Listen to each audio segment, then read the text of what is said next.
line as a black man in America is something that we have to know that with our skin tone, it comes with guilt. And the same thing for black females. You were automatically guilty too. By the way, shout out to you, Sister Rera. Good to see you up in here. My brother, Original Blood, up in the house. Black Idaho, Mr. Engaging, and I see you got a new person now, Virginia. So I'm glad to see y'all up in the space. And but yeah, this is a very good topic, y'all, because this brother to me is being railroaded before there's any type of due process, y'all. And this is what's wrong in America with hypocrisy, because we see the caucasours do a lot of low down evil stuff, and it gets looked right, it gets looked over, but not the same thing for black people. Absolutely, absolutely, man. Like I said, this is and this story is still developing. It is just taking off. He's already lost an endorsement. He had that commercial with the Army, and I think they went ahead and they shelved that art. They shelved that Army endorsement that he has or whatever as well too. Right now, I believe he has a movie at the Sundance Festival coming out in December as well too. And people say they don't know if they're going to release that or not. So when this kind of stuff comes out, man, your dollars get shelled quickly. But how many months ago was it we saw Dana White caught on camera with the wife?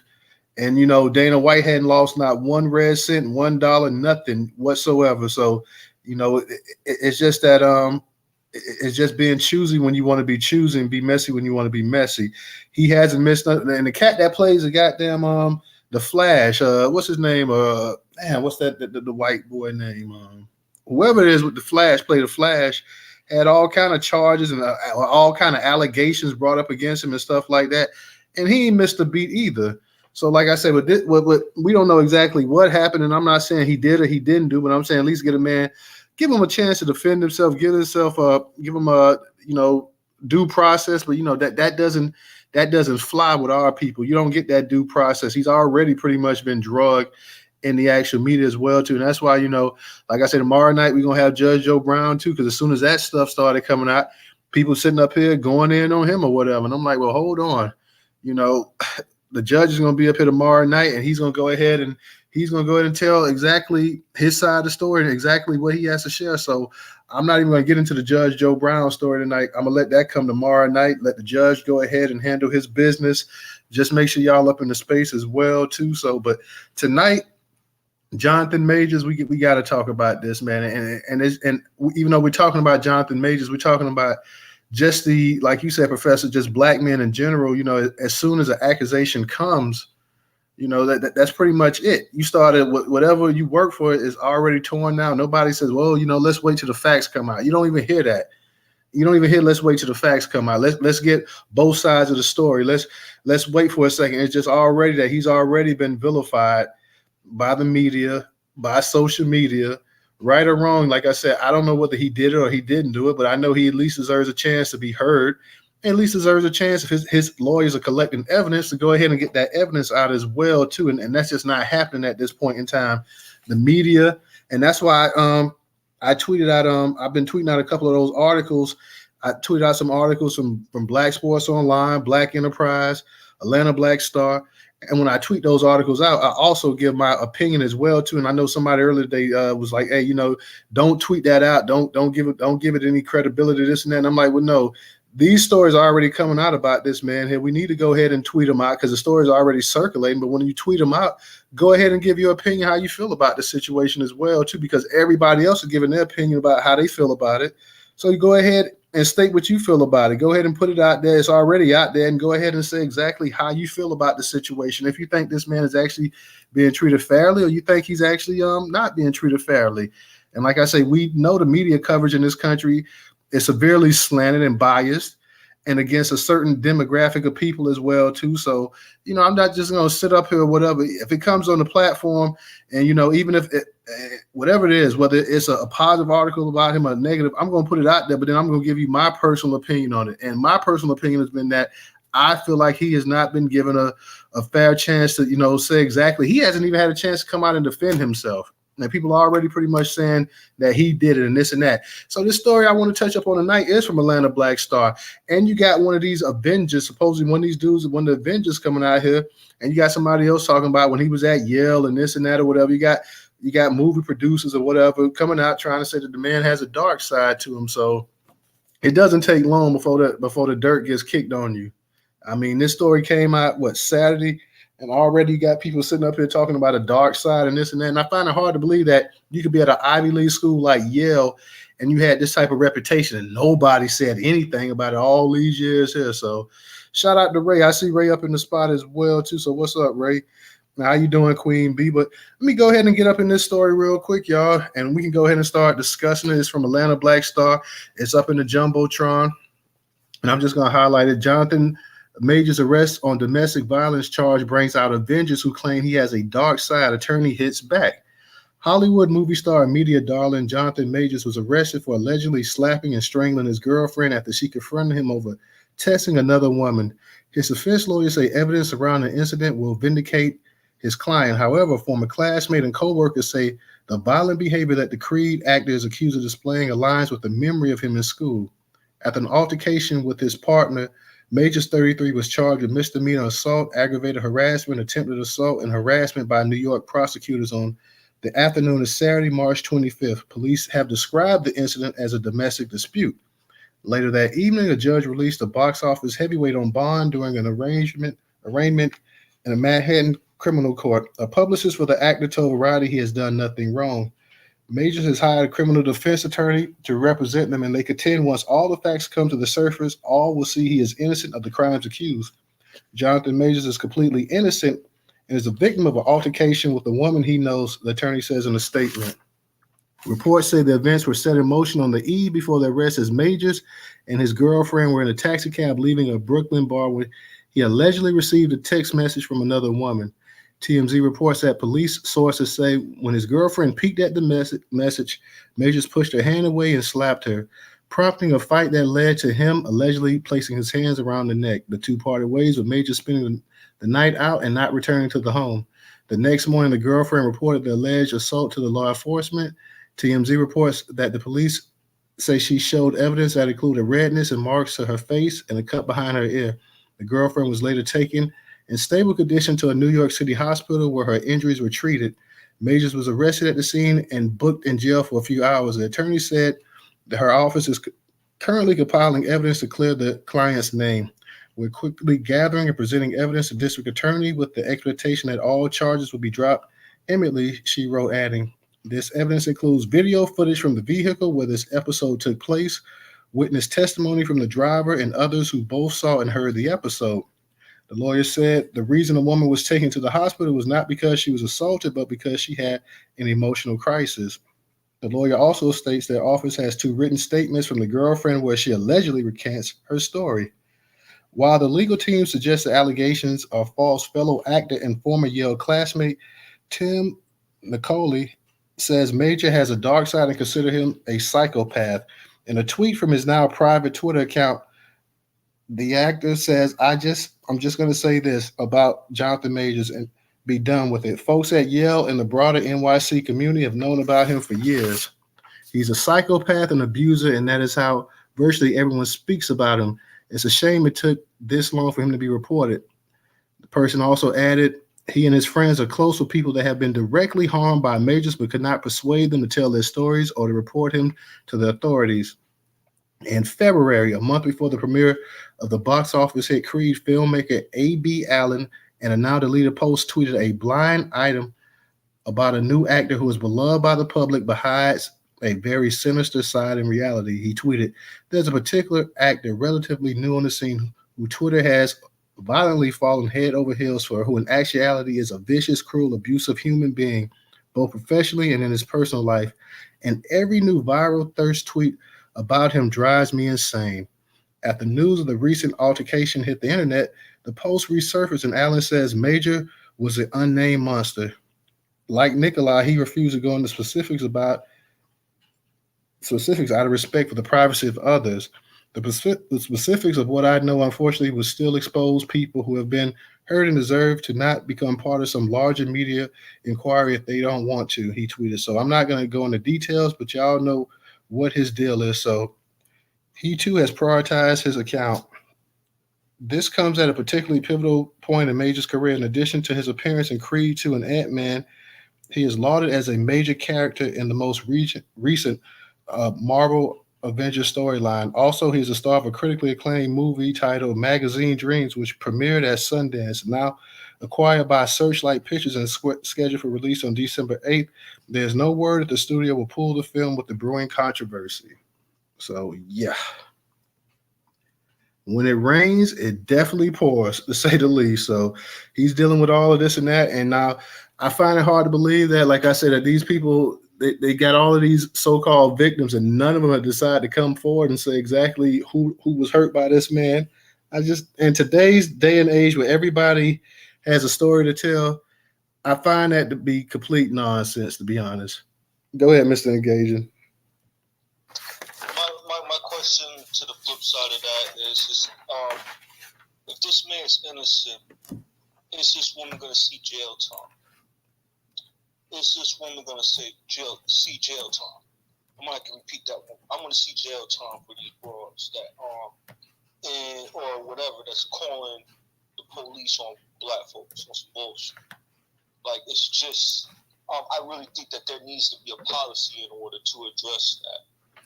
Because she put this man's life at risk, his credibility, and what if it's not true? She just goes off scot free. Like, come on, like shout out to my man Michael Irvin for doing the right thing. Get the lawyers on these women that's doing us wrong. Get the lawyers on them. Hit them with them claims. That's the American way. And I'm gonna leave it like that. Hey, real talk, Mr. Engaging. If we find out that this is total BS, something should happen, and that's something that rarely. How often do you see somebody make a false claim like this and actually get punished by the law? Almost never. So if she's sitting up here and she's saying something that's totally false, and she's made these allegations up, because already, even if they come out and they say, well, you know what, he didn't do anything or whatever, his career to a certain degree has already been damaged. His earning power has already been damaged. He's already, like I say, they already pulled the actual Army commercial that he does. They've already pulled that. So he's already suffering at this point now. Now you're sitting up here talking about that they may not even release this film that's supposed to be coming out in December because of the ongoing allegations and the controversy that's brewing as well too. So this is affecting this brother's bottom line right here. So you're right. If something like this, if this comes out to be made up as just nonsense or whatever, yeah, it's time. Like, and too often, people come up and they make false allegations like that, and nothing happens to them. So yeah, if this is but I'll say this right here: if she did make a false allegation, they'll find some way to go ahead and protect her and deflect the blame from her and come up with some kind of excuse why she can't do jail time, or she can't get hit with jail time and a huge fine or whatever. So yeah, they'll go to lengths to go ahead and protect this woman as well too. Because think about it, they still protecting the damn woman that got Emmett Till killed. And I know that's a totally different subject, and I know she's old or whatever, but they still find a way to go ahead and protect her and not do anything with her as well too. So don't be surprised, man, if they come out and they find out this story is complete BS.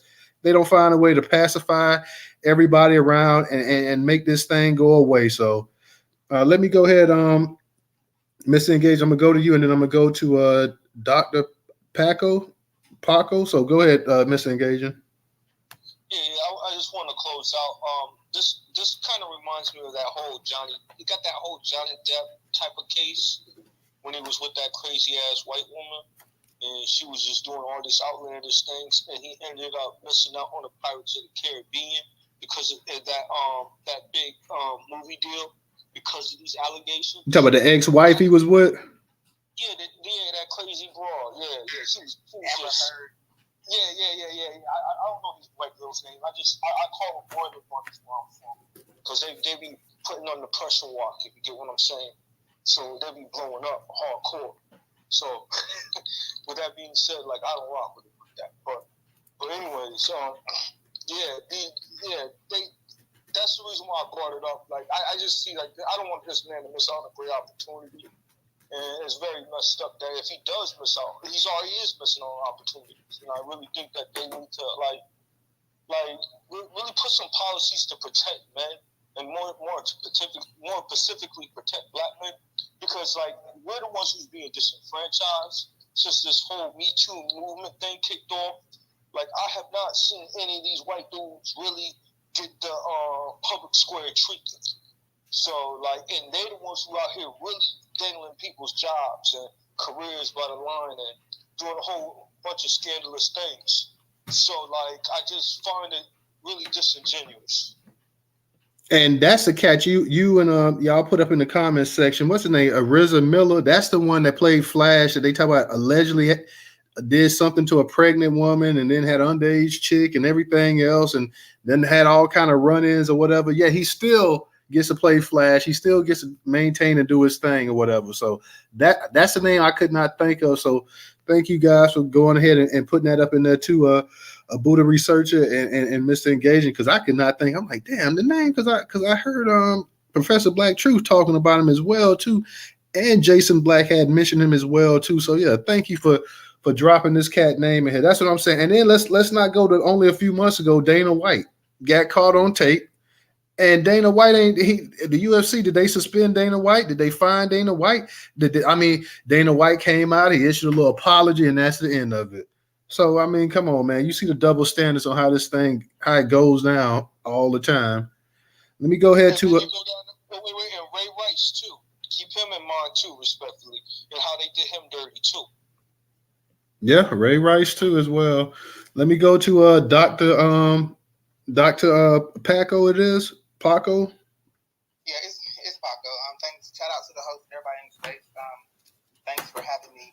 I echo all the sentiments, all the things that you guys have said, and it's just, man, when it comes to these domestic situations, there's just not much more dangerous to a black man than a white woman's tears.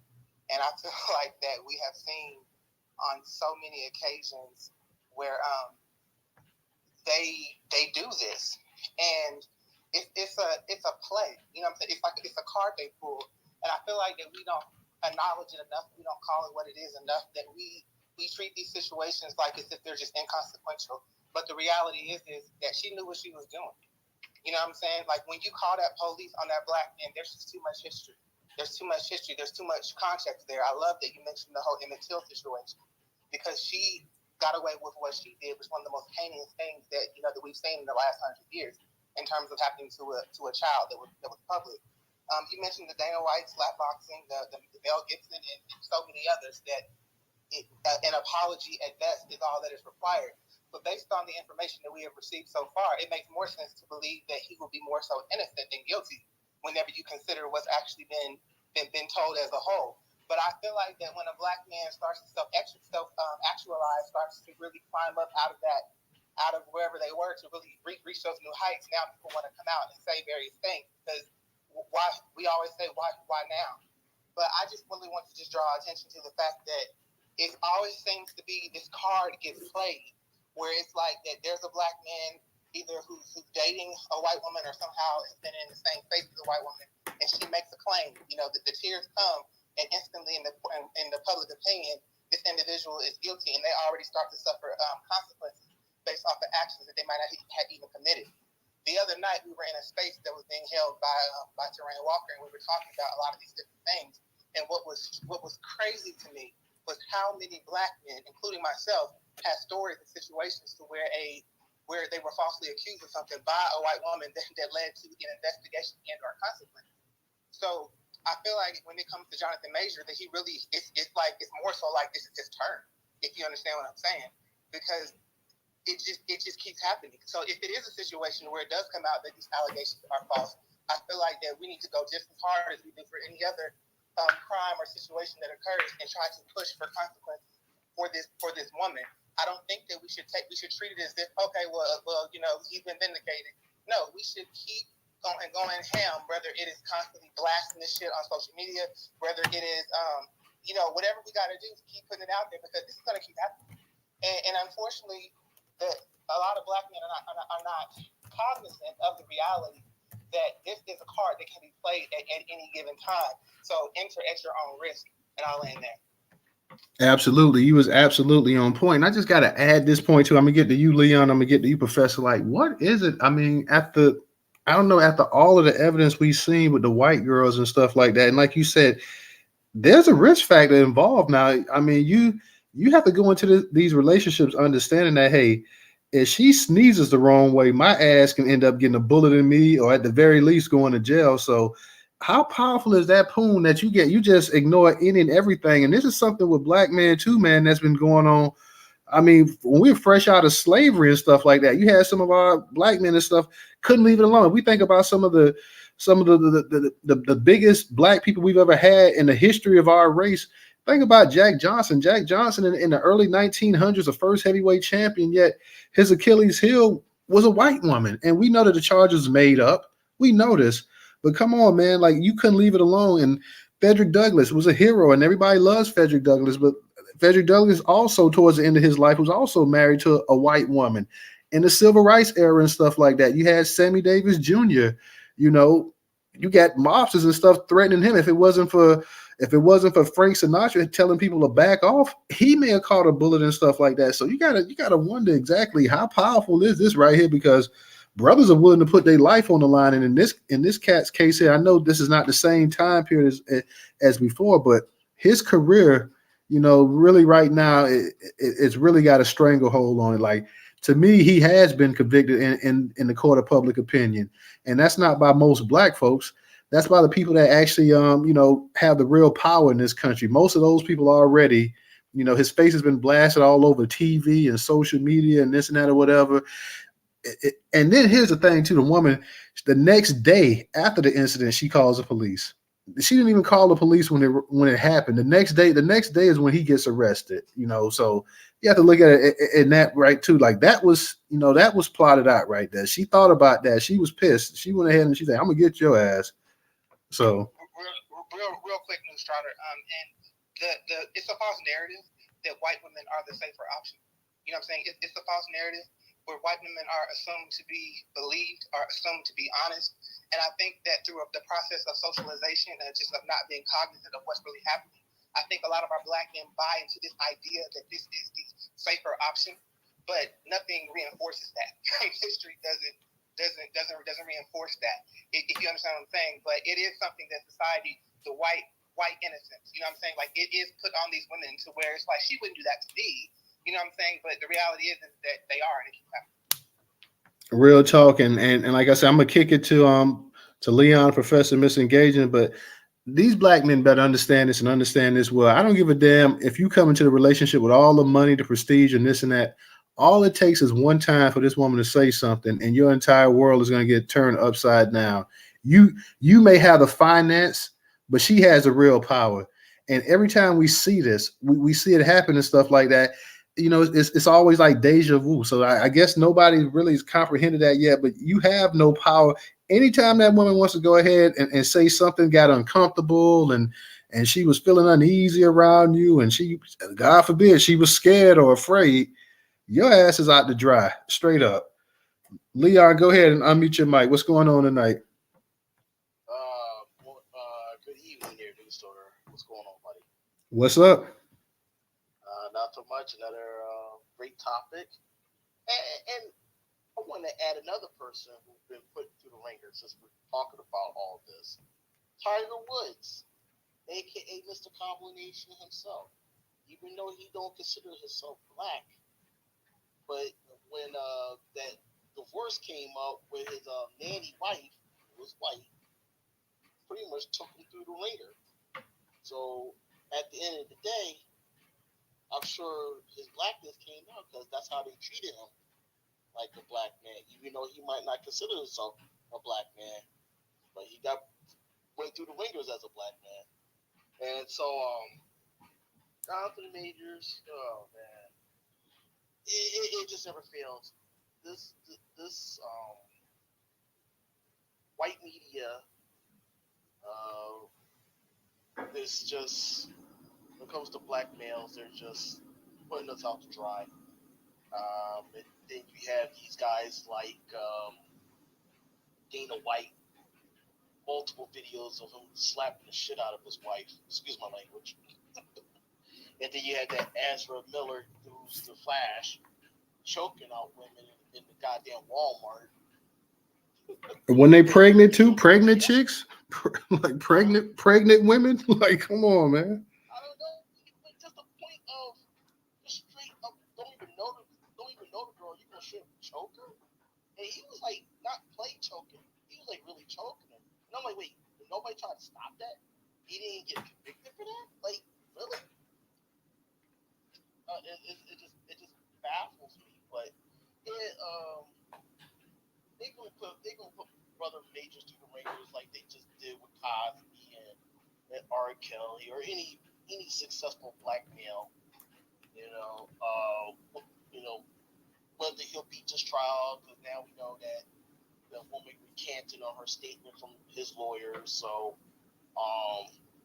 that part will be done. But like you said, the court of public opinion, he'll be shunned because white supremacy has nothing else better to do but to tarnish our black men. Not only that. All right, appreciate that, Leon. And yeah, and like you said, the one from Flash, this cat, he's been involved, from my understanding, in all kind of different stuff, like left and right, and it ain't slowed him down one bit. Like you say, Dana White, it ain't slowed Dana White. Dana White didn't have to take no leave of absence. Dana White wasn't picking up no trash on the side of the road. Dana White didn't get arrested. Dana White didn't get anything. Dana White didn't get any handcuffs slapped on him whatsoever.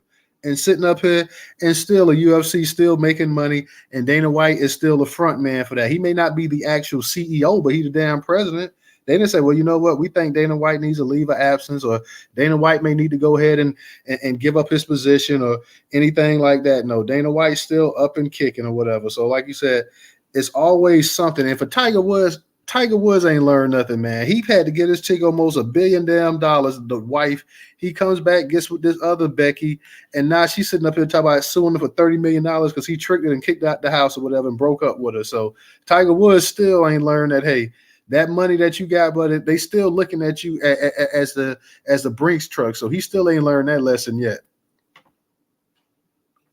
Let's go ahead and kick it to Professor, and then I'm gonna get the trouble, and then I'm gonna get to you, Mr. Engager. Yeah, thank you again, Newstoter. This is a great topic, as always. Always great topics in this space. Peace out to everybody. Peace, power, and reparations. Good to see Brother DJ and Sister Trouble right there, always causing trouble. That's right. And Miss T, good to see you, sister. Big Brother Leon, no doubt. What's up with you? And I see Ray down there. I see him hanging out down at the bottom there. Black Pressure hanging out at the bottom there. Sister Val and Goddess Michelle. Sister who did you boycott. Good to see you. Now, I'm going to say this, family. Something else that we have not thought about is with Jonathan Major's whole Army commercial that they decided to remove from the air. Have y'all thought about this, right, with the Army and just the military as a whole? Have you read about all these scandals? Yeah, and they ain't got no choice. So they sitting up and they trying to save face as much as possible because they the last person to be talking about anything. Exactly. Now this is why I was laughing when I read that they pulled the advertisement that he made with them, because we're talking about the military has been in scandals on top of scandals for years now, and the Army, of course, being one of the top ones, because of their officers who have not, many of them have not been held accountable, and of course, majority of your officers are going to be cockasores. Okay, I know this because I was in the Army, and the majority of the people that was at the top, just like we see here out in civilian life, are the cockasore males.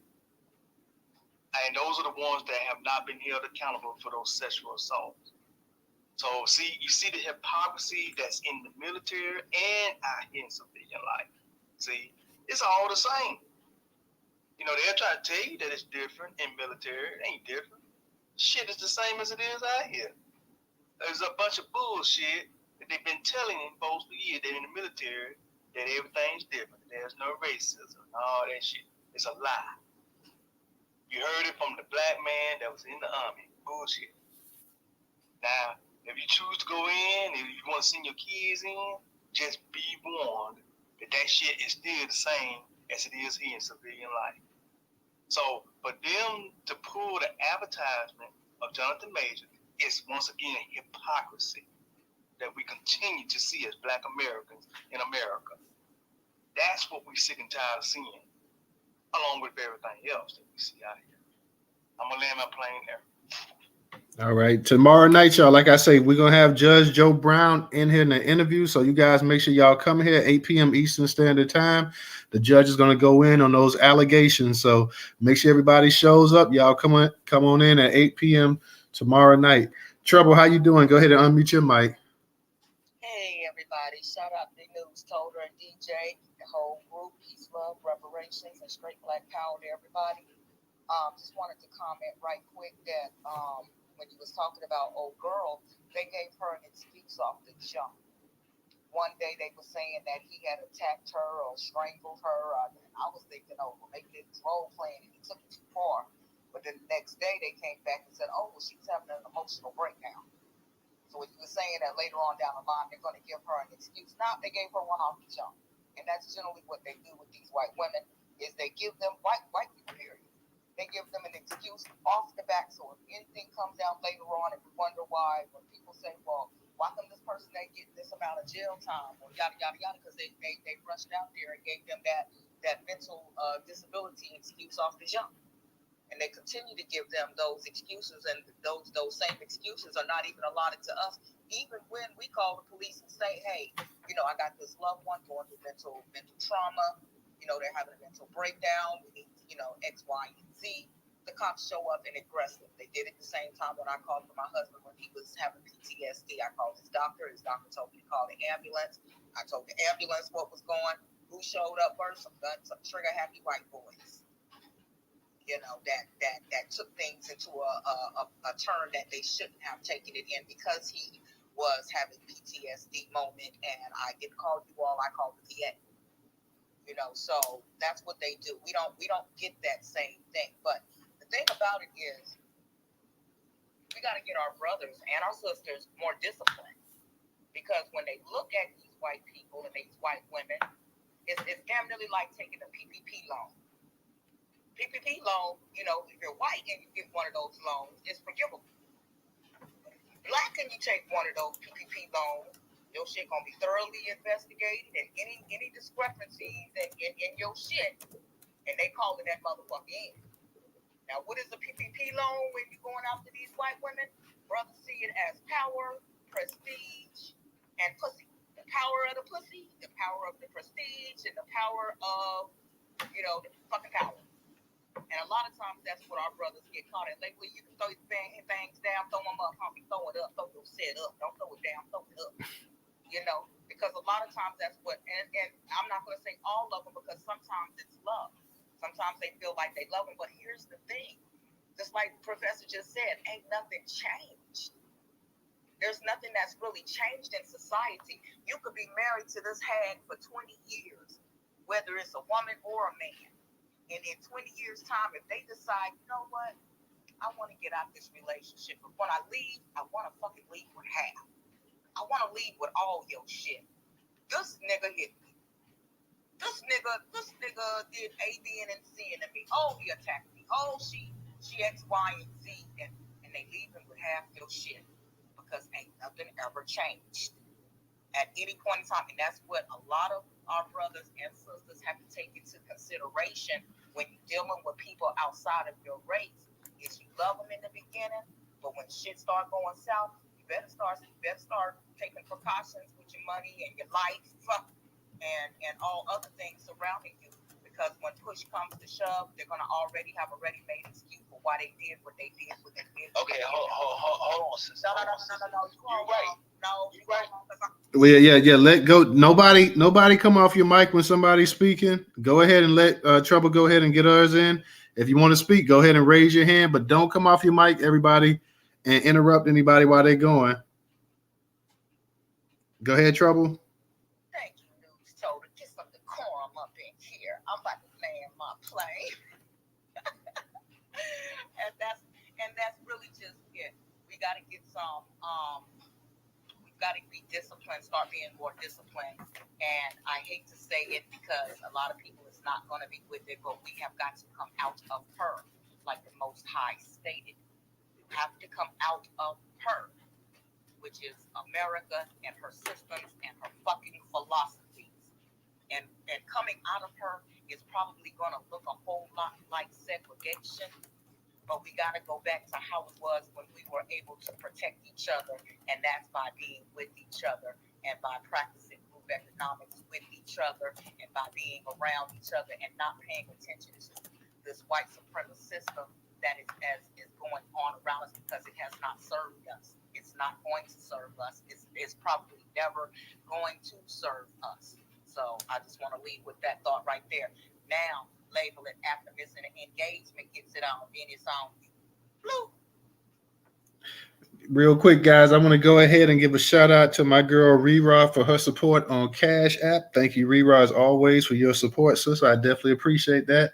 We're gonna go, Mr. And anybody wants to speak, just put your hand up.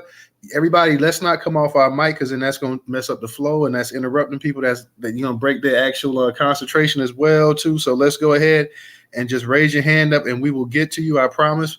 But don't come off your mic and interrupt anybody because we don't want them to do that to you as well, too. So we want to go ahead and have a nice flow for the conversation tonight. So let's go ahead. We're going to go Mr. Engaging. We're going to get the Queen B. Then we're going to get the U label. And anybody else that wants to speak, just go ahead and raise your hand up, guys, and we'll go ahead and get you. And we will definitely let you come on up here and speak. So no issue with that as well, too. So, again, shout out to you, Rera. Appreciate you, sister. Mr. Engaging, go ahead and unmute your mic. I'm going to say something a little bit controversial today. One of the things I'm going to make an observation to, remember when Kevin Samuel, when he passed, and a lot of people said disparaging things about that brother. And I'm going to bring it up every once in a while because how we treat each other plays a lot of part to why we have become bigger targets. And what I mean is if we don't value our brothers and sisters, and they're going, passing, etc. Even if we might harbor even resentment, that's something for us to discuss amongst ourselves. That's not something that we should be expressing like publicly per se. You know what I mean? And I really think that because we express ourselves in certain ways sometimes as individuals, it has damaging effects where it makes us where we don't value ourselves and it makes us more target to other people, other groups. Because like when I see how other groups interact, it's very rarely you'll see them have issues with. They'll have issues with their people. So don't get it twisted. But like you will never know. And I really think we should take some cues from that. Like we got problems. We don't need to be as a collective moving how we're moving if we have disagreements with each other publicly. I think we need to really have more sit downs and more talks because we're getting as a ramification because we don't respect each other and stuff like that. It makes more people even more prone to not value us even more because they say, "Yo, look at these guys; they don't even value each other," you know. So I really think we could just learn from that and learn to appreciate each other more, so we can defend each other more and do the right thing. I agree with you on that. Some stuff can be handled in private as well. I'm gonna say this part right here about this situation with Jonathan Majors.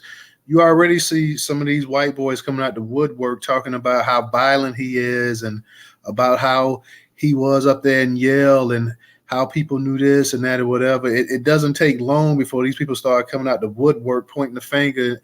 So now the whole narrative. Now you got you had Becky come out. Now you got Brad coming out and talking about his long history of violence towards people and this and that. Mind you, neither one of these guys that said this about his violent history, neither one of them were able to get anybody to come forward and solidify what they're saying. Now the case is that, hey, you know what, people don't want to come forward and this and that, and I respect their privacy and all this other nonsense in this day and age where people constantly come forward. So that narrative, like I said about the court of public opinion, they're already trying to frame it. So now you got him sitting up here talking about, well, at this Ivy League school that we were at, and in the whole NYC area, everybody knows exactly how violent he is and this and that as well too. So you got to watch out for this kind of stuff, because it doesn't take long for this type of narrative to go ahead and start forming. So let me go ahead and kick it to you, Queen B.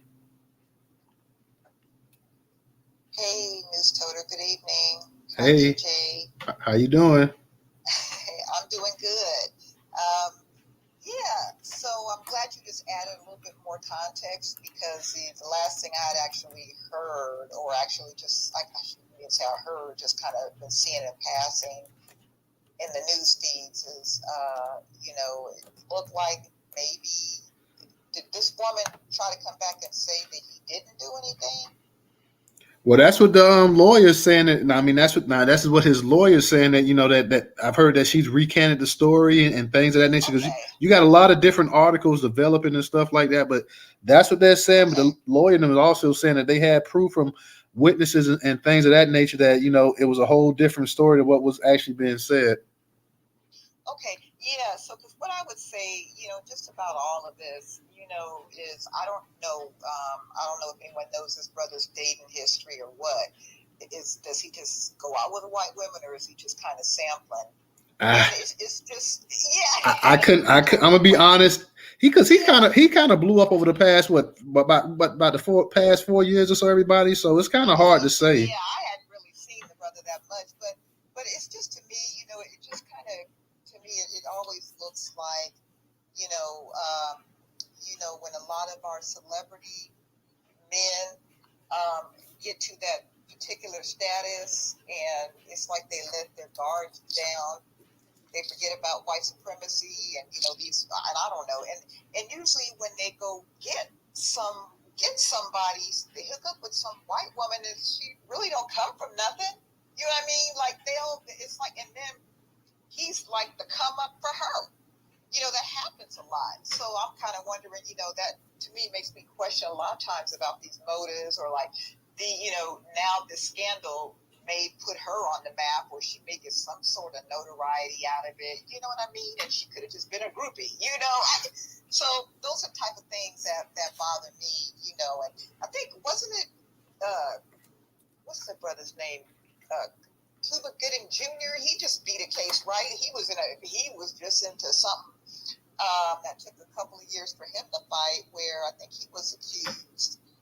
And it's just like, yeah, it's like, again, just forgetting about the history and forgetting about, I know a few years ago I went to, it was a lynching exhibit, and it just talked about all the lynching that happened in America, and there was a great deal of that lynching of black men that was happening because of these white women making these accusations, and so I just think these brothers need to be a little bit careful and just kind of check this stuff out, and especially if this person's coming from nothing, what they hanging around, you're the come up for them, you're the meal ticket for them.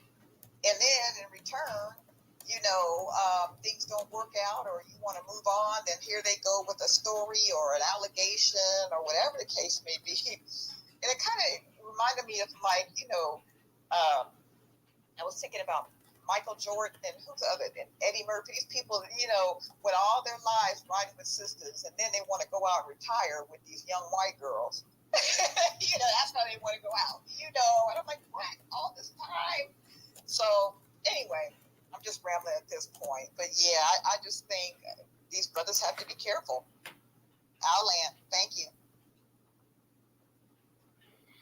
Real quick, Queen B, think about it. I have never seen, I'm sure you've never seen You've never seen a rich, attractive white woman with a poor, broke black man ever. You've never seen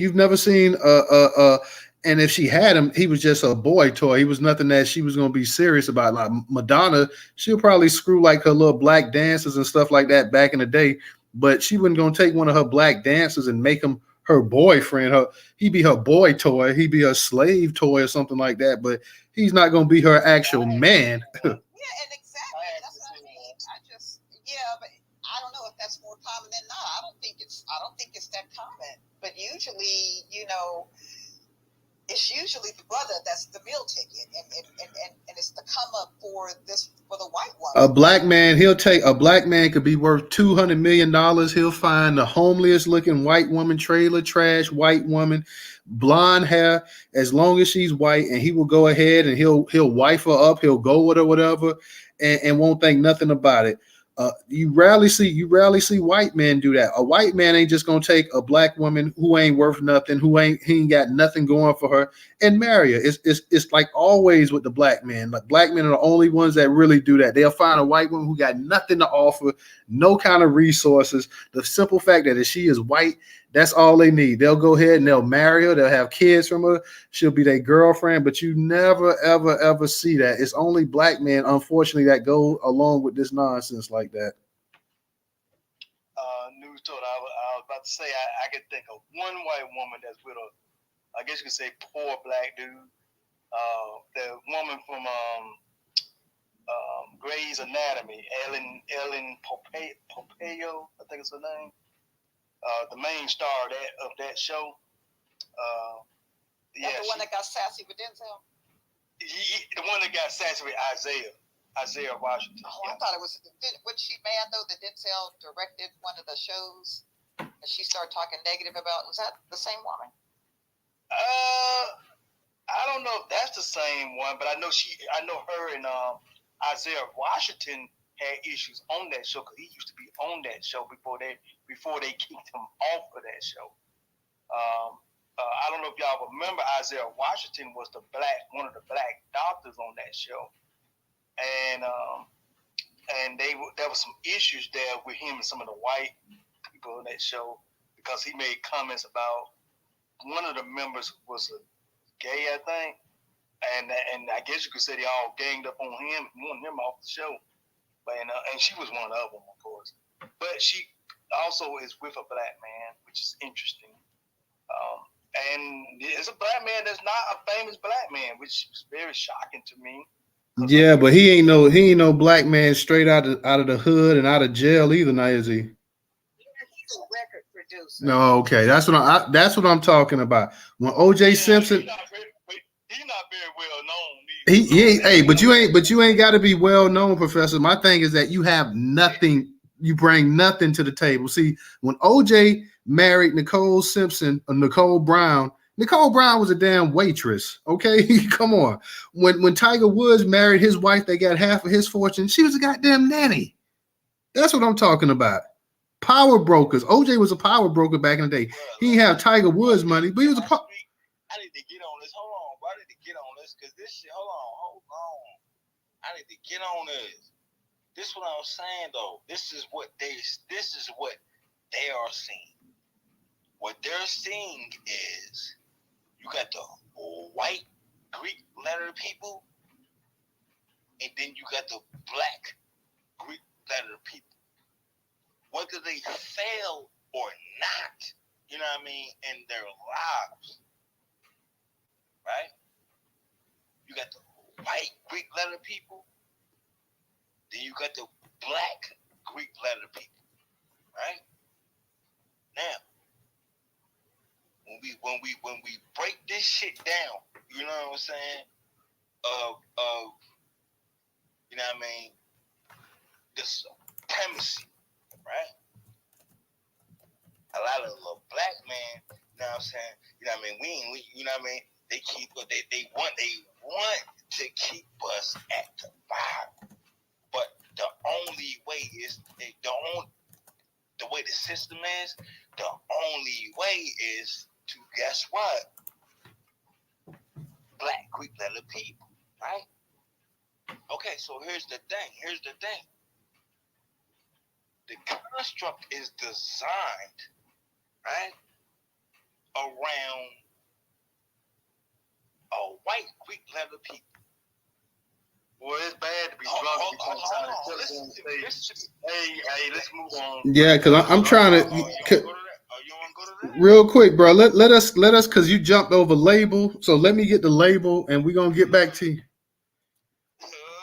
We're gonna get back to you. So hold on, because label been waiting patiently. Label, go ahead and unmute your mic.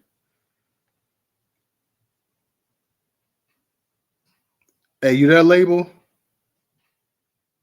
Yeah, I'm here. Like, can you hear me? Yeah, I can hear you. Label that was there speaking. That was All right, label. so, hold on. Hold on. This is what I'm saying, though. So when we get into the constructs of you know what I mean. Well, I thought that was Dr. Pacquiao that was speaking. That's not Dr. Pacquiao. Hold on. Listen to me. When we get into the constructs of black women rising, what they're rising to in the situation in the constructs of the Greek letter people is prison Bible. owners of white supremacy. Hold on. Yeah, is it like, hey, bro? Is it a point to this right here? Hold on though. Listen. Well, you're gonna have to wind it up quick, bro, because you just going, but you ain't getting there. Like, I mean, can I lay this shit down? Lay it down, kinfolk, but lay it down in like 40 seconds. All right, so hold on. So guess what? You know what I mean? They victimized the black man. You know what I mean? On, you know what I mean? Like he's nothing, right? That's what they do. You know what I mean? That's what they've been doing. I mean, this shit is not new. You know what I'm saying? Okay, so guess what? All right, so we have taken the approach that, guess what? Fuck all that shit. You know what I'm saying? Because, you know what I mean? When like I said, we're sitting here arguing about, you know what I mean, these black letters and white letter people. That's what this whole shit is about. Hey, look, bro. Okay, cuz you messing up my groove up in here, so we got to go ahead and move on from this right here. Like, you killing the whole vibe with him, man. Like, I gave you a chance to go ahead and come through. I'm gonna be honest with you respectfully, bro. I don't know what the hell we talking about right now. We talking about Jonathan Majors, and we talking about black men being railroaded and the system shitting on us, and Becky with the good hair getting her way all the time, making up whatnot, and you talking about goddamn Greek fraternities from 5,000 years ago, and Plato and Aristotle and all this other nonsense. Like, what in the hell are we talking about here? Like, what is this? What is this? Like the magpie mumbo jumbo session now? Come on, bro. God damn. Nigga, you can put your hands down all you want. I don't give a good goddamn. Real talk. Man, fuck out of here with this shit. I mean, really. This is just goddamn. You can't give all our people an opportunity to speak. I mean, what in the world was this nigga talking about here? Original, please go ahead and enlighten us and bring us back real quick. Let me give a shout out to brother McCoo as well too, for his contribution on Cash App. Like, I don't know what the hell we talking about right here. I don't know what this man is talking about. It makes absolutely no sense whatsoever in the world, bro. Like, what? Like, black folks, like, sometimes we just like to hear ourselves talk, I guess. Like, everybody, like, we waiting for the point and nothing. Like, goddamn. Come on, Original, you got it. Well, if you talk about the beef sausage versus the pork sausage, then I don't know what you're talking about. But anyway, let me say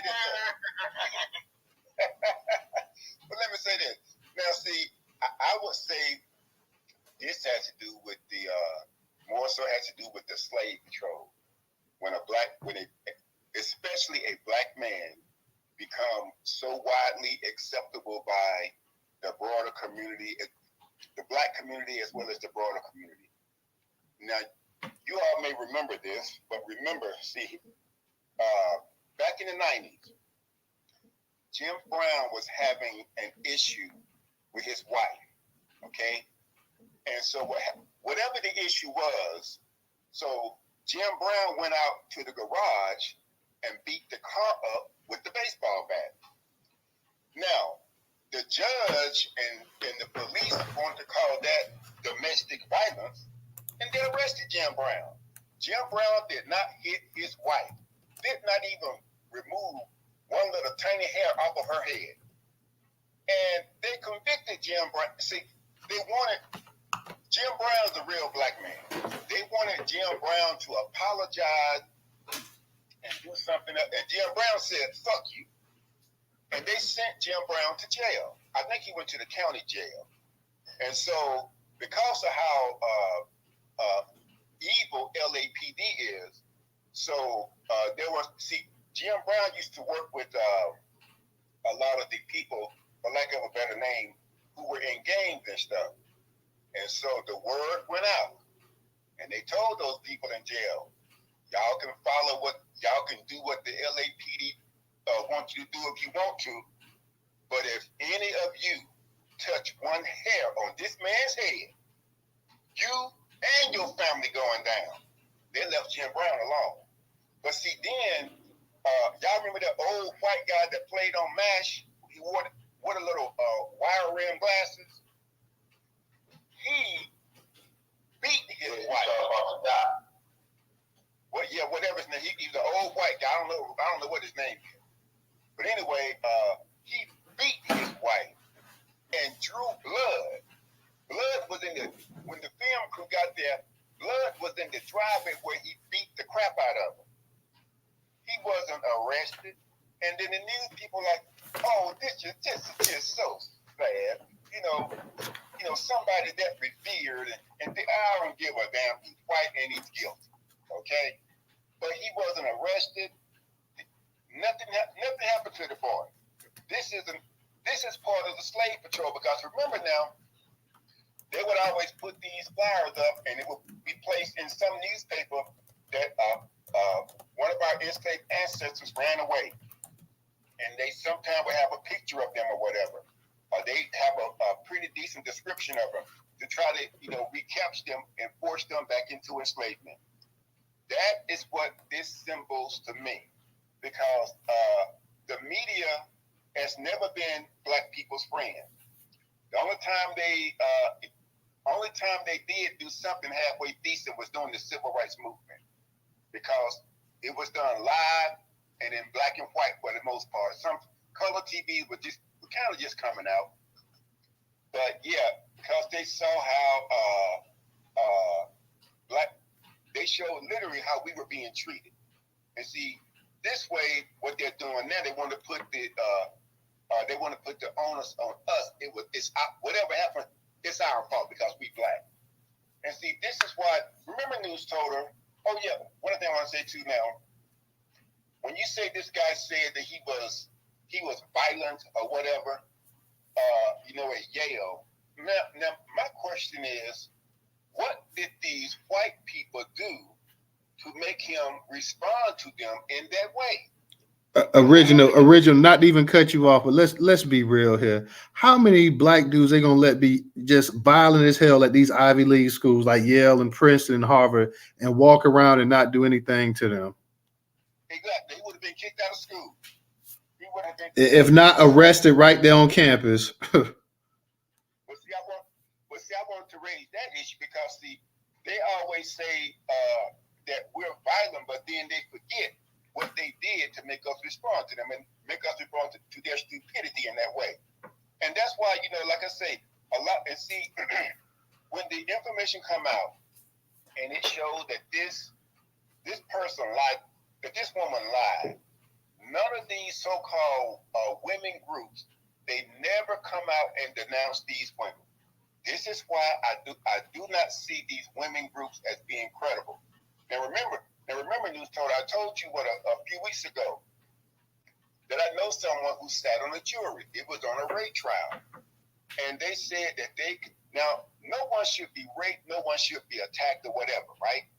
But they said that they sat on that trial that the woman just did not seem credible, because see, and when you look at all these black men who have spent decades in prison, because a woman got up on a stand in a court of law, and in a lot of cases pointed at the brother, said he raped me, and turned out decades later, DNA and other evidence say that didn't happen.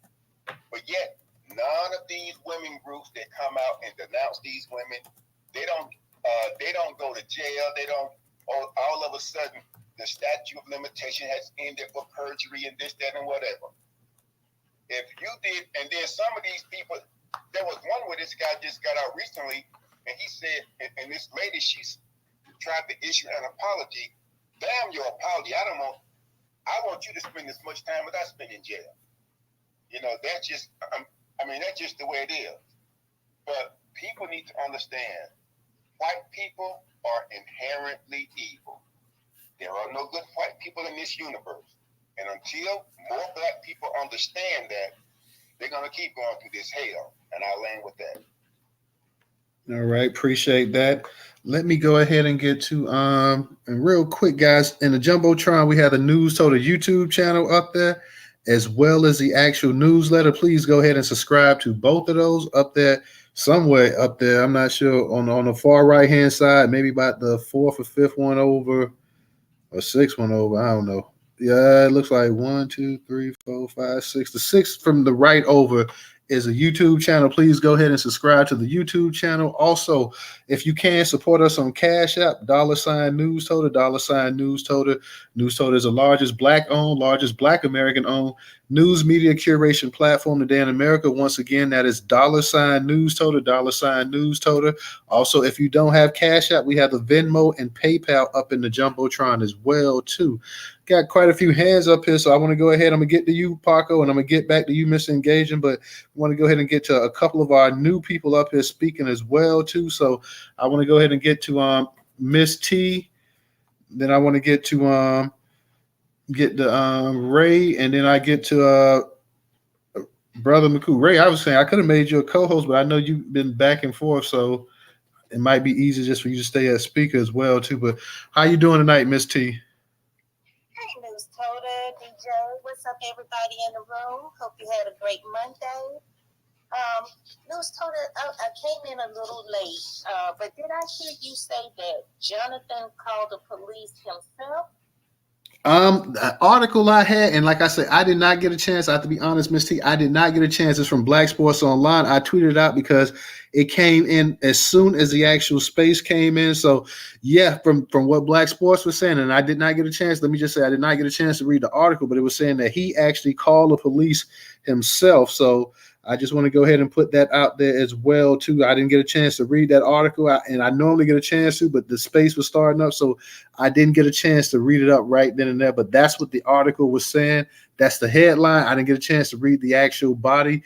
I could actually put that article up in the Jumbotron as well, too. It was just a little excerpt from Black Sports Online. You'd have to go to the main site, but yeah, that's what it was saying. Okay. I'm going to have to get some of the brothers in the room to help me with that, because I don't know what would make you, as a brother, call the police in New York. Why not just leave that situation, unless you thought maybe she'll beat herself up or hit herself, and then by the time police get there, she say you did it to her. And if that's the situation, why even be with a woman like that? Hopefully he will not be with that sister anymore.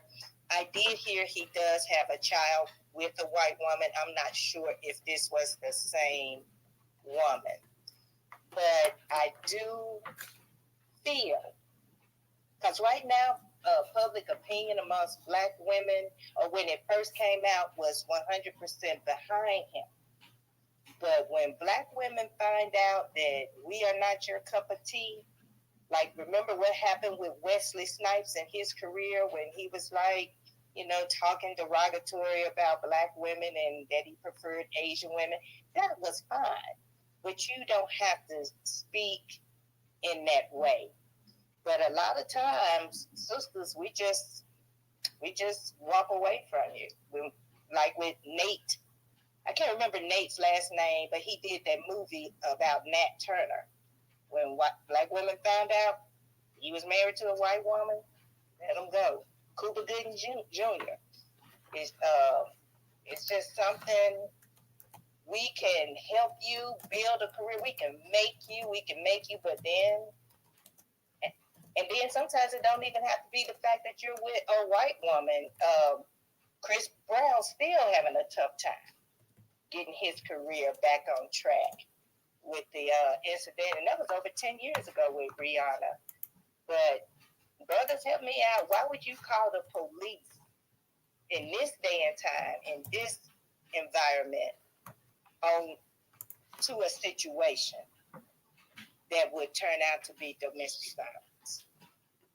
Only thing I could think, Miss T, is that she probably said something slick to him out the way, and he was trying to go ahead and get the cops to cut her off beforehand before they got a hold of him. That's the only thing I could think. But like you said, if it's to that situation, you definitely want to go ahead and leave it alone. But I can't really, I can't really say why, unless he had to be in fear that, hey, if I don't say something first and foremost, I'm going to be the one they put in jail. So I think maybe, and like I said, I didn't get a chance to read that article, even though I tweeted it out and I was going to read it, but then the actual space started. So I want to try to get over here as quick as possible. But only thing I could think is that, hey, he was thinking that I don't want to be the one to go to jail. Let me go ahead and tell my side of the story, tell what happened or whatever. And either way, it didn't work out too well for him. We can see that now. That's a way to look at it. Thank you. No problem. Ray, what's up? What's up with your connection straight tonight, Ray? I believe so, man. I've been in and out a lot this page. I don't know if you noticed, I've dropped out twice and had to come back. But I'm gonna be really, really briefly before it does start acting up. For the public opinion can be very dangerous because the way they use it to basically convict you before you had your day in trial.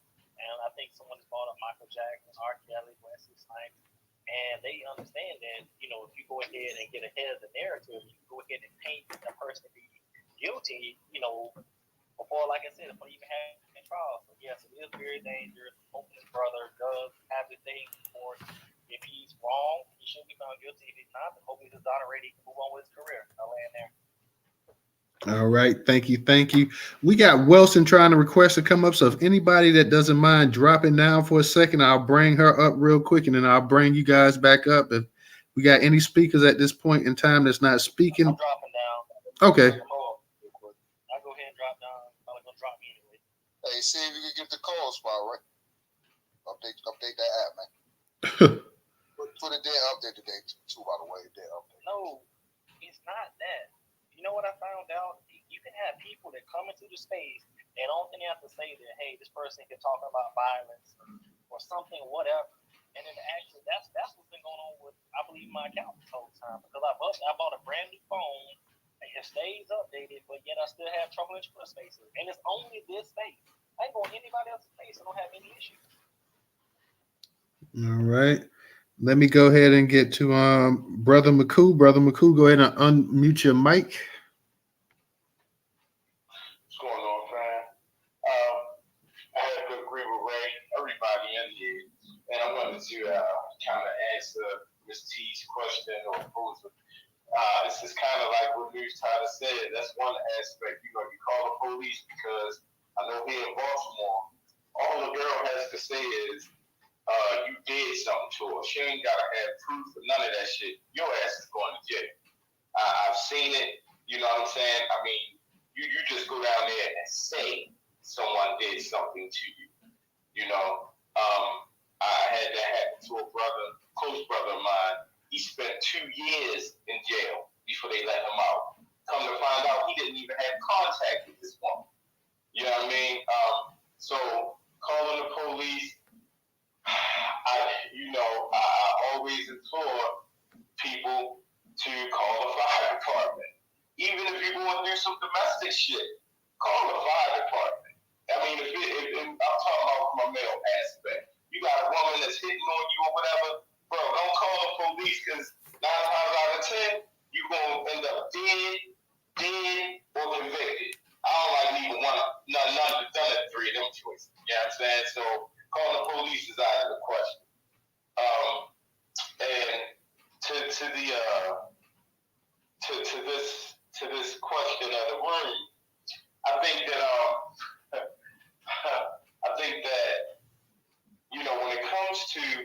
just like Professor was saying about Jim Brown. You know what I'm saying? They tried to get this man to apologize for beating his car up. This is something that happens to black men all the time.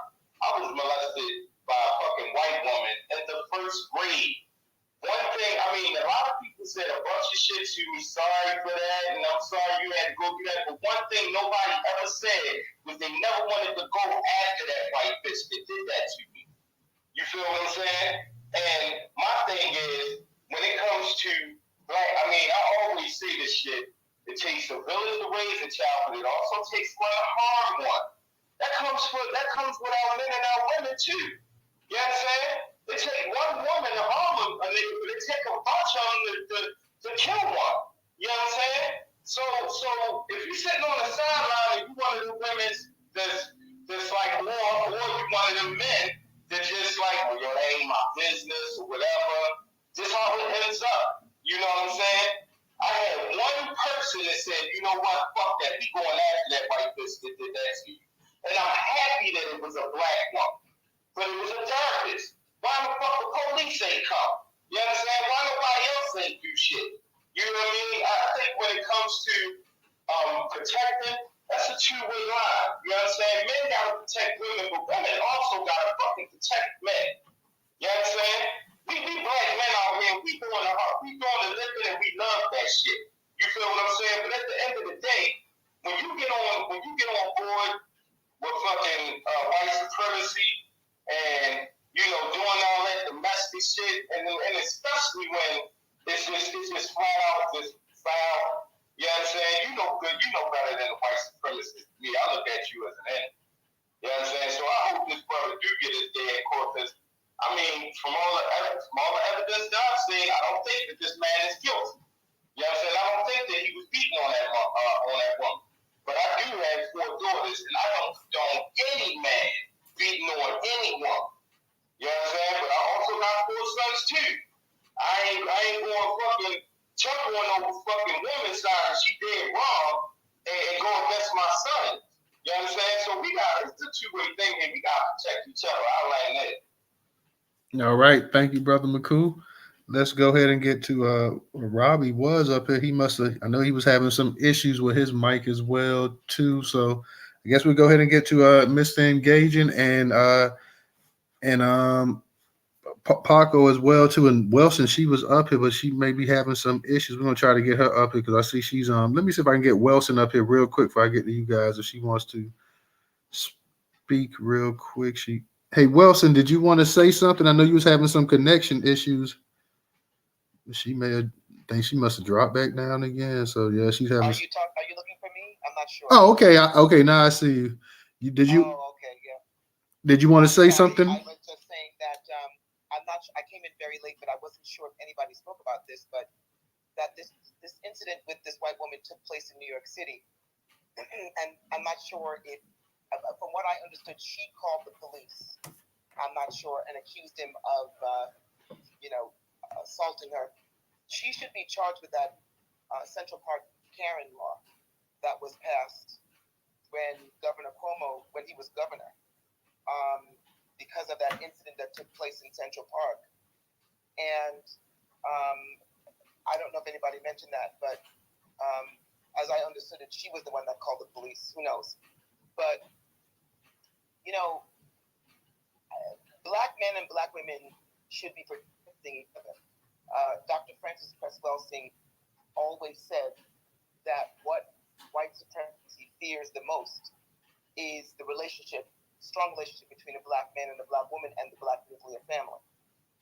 Having said that, I don't know what it's going to take for these black men with their snow bunny, disease.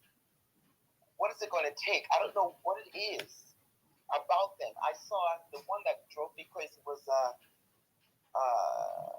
Shamar Moore. I think his name is the actor Shamar Moore. I think that's his name. Yeah, that's him. But I will at least say Shamar Moore is mixed. So it doesn't matter. He's black when he wants to be, and his whole stilo is very black. And this is the thing. Black women have to do their homework. We need to do our homework on these black men in entertainment, in sports, everything, because you see, they like Jamie Foxx. You know, he's black when it comes to making money and parlaying that to the black people, but he loves white women. And he chooses to have his children with white women. We need to hold our dollars back on these niggas that want to be in our space to make money off of us and off of our despair and pain. But when it comes to living their private life, they choose to give that money to white women. Okay? I am so tired of it. Shamar Moore, you would have sworn Jesus came down on a cloud and kissed him on the forehead. This white woman who's a 2 or 3 time baby mama was pregnant with his first child. And I'm saying to myself, nigga, you've had a whole lot of beautiful sisters you could have been with, but this old regular looking thing, and got me so sick I wanted to vomit. That one who killed himself the other day in Encino, California, you know, he's another one with his white woman, and all of them, it's like, what is it about them? Listen, my father always said, if you want, you don't have to go white. You can go for the lightest skin black woman you can that pass damn near white, if that's what you're into. But he is going to learn his lesson. I wouldn't be surprised if Jonathan got that white woman. I wouldn't be surprised. And I look, he's gotten that man's movie Creed, $200 million. He's got all these things that are happening to him that are fabulous. And if it's true that she called the police on him, she knew what the fuck she was doing. She knew what the potential ramifications of that. He could have been Sandra Bland in that damn jail. And so if it were me looking at him, and if he was my brother or my cousin, I'd be looking at him like, nigga, I know you're not going to go back to that white woman. You know, I know you're not going to go back to that white woman. And the thing is, like, look at, what's his name? Donald Glover. He's another one. Don't like black women. He basically said it. And he's got a white baby mama he's on his 3rd kid with. But we support them. You see, we don't, I don't know what it is about our mentality. Why we support these people who don't give a fuck about us. You know, Kanye West. I mean, I know some people may not like this, but Kanye has been talking shit about black women and the black community well before he even did the Yeezy sneakers or whatever he did. And we don't hold his ass accountable. He got up on his platform and told the world that the ancestors must have wanted to be slaves, to have been slaves for how many, 100 years. We should have checked his black ass at that moment and shut him down. And we didn't. So if we can't respect ourselves and check these motherfuckers when they want to, screw us over and fool us like Jamie Foxx into thinking that he's so pro-black when they're not. We need to check them and check them when it counts, and that's in their pocketbook. We need to stop supporting these people who don't like us and only want us to be around us when it's time to make money. That one that I can't take, that one band something or another that was on CNN. I will never forget the day Barack Obama it was announced that he was going to be the 44th president of the United States. That Negro got up on CNN with some big old alligator tear crying, talking about, when I look at Michelle, she reminds me of my mama, my sister, dark skin. Meanwhile, he's married to Jimmy Carter's niece. He's married to a white woman. And we sit up there like, oh my God, he's so fine, chocolate. Look here, we need to understand who these men are and put them in their goddamn place. Because this brother said that he wants to be protected by black women, then let me tell you something about a black woman. We will protect you when you protect us. When I don't have to walk around with my gun because I don't want to shoot some white motherfucker who's going to be in my face and think he can take liberty on my ass. Okay? When you treat us like women. When we don't have to worry about shit but going home and cooking food and taking care of the kids and making sure the house is good. We want to be protected too. And look at Michael Irvin. Look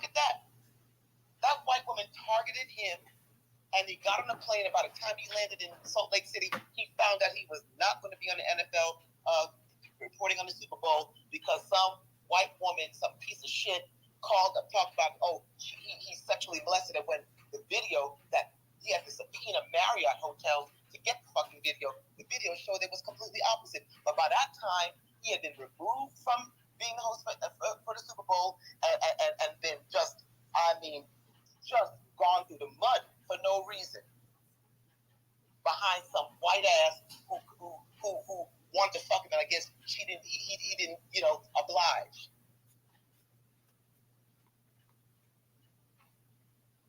Black men have to understand that they are black first, and what is good for the goose ain't good for the nigga. You better understand that your strength, your survival is in the hands and the hearts and the loins of a black woman. Period. We make shit happen. We make it happen.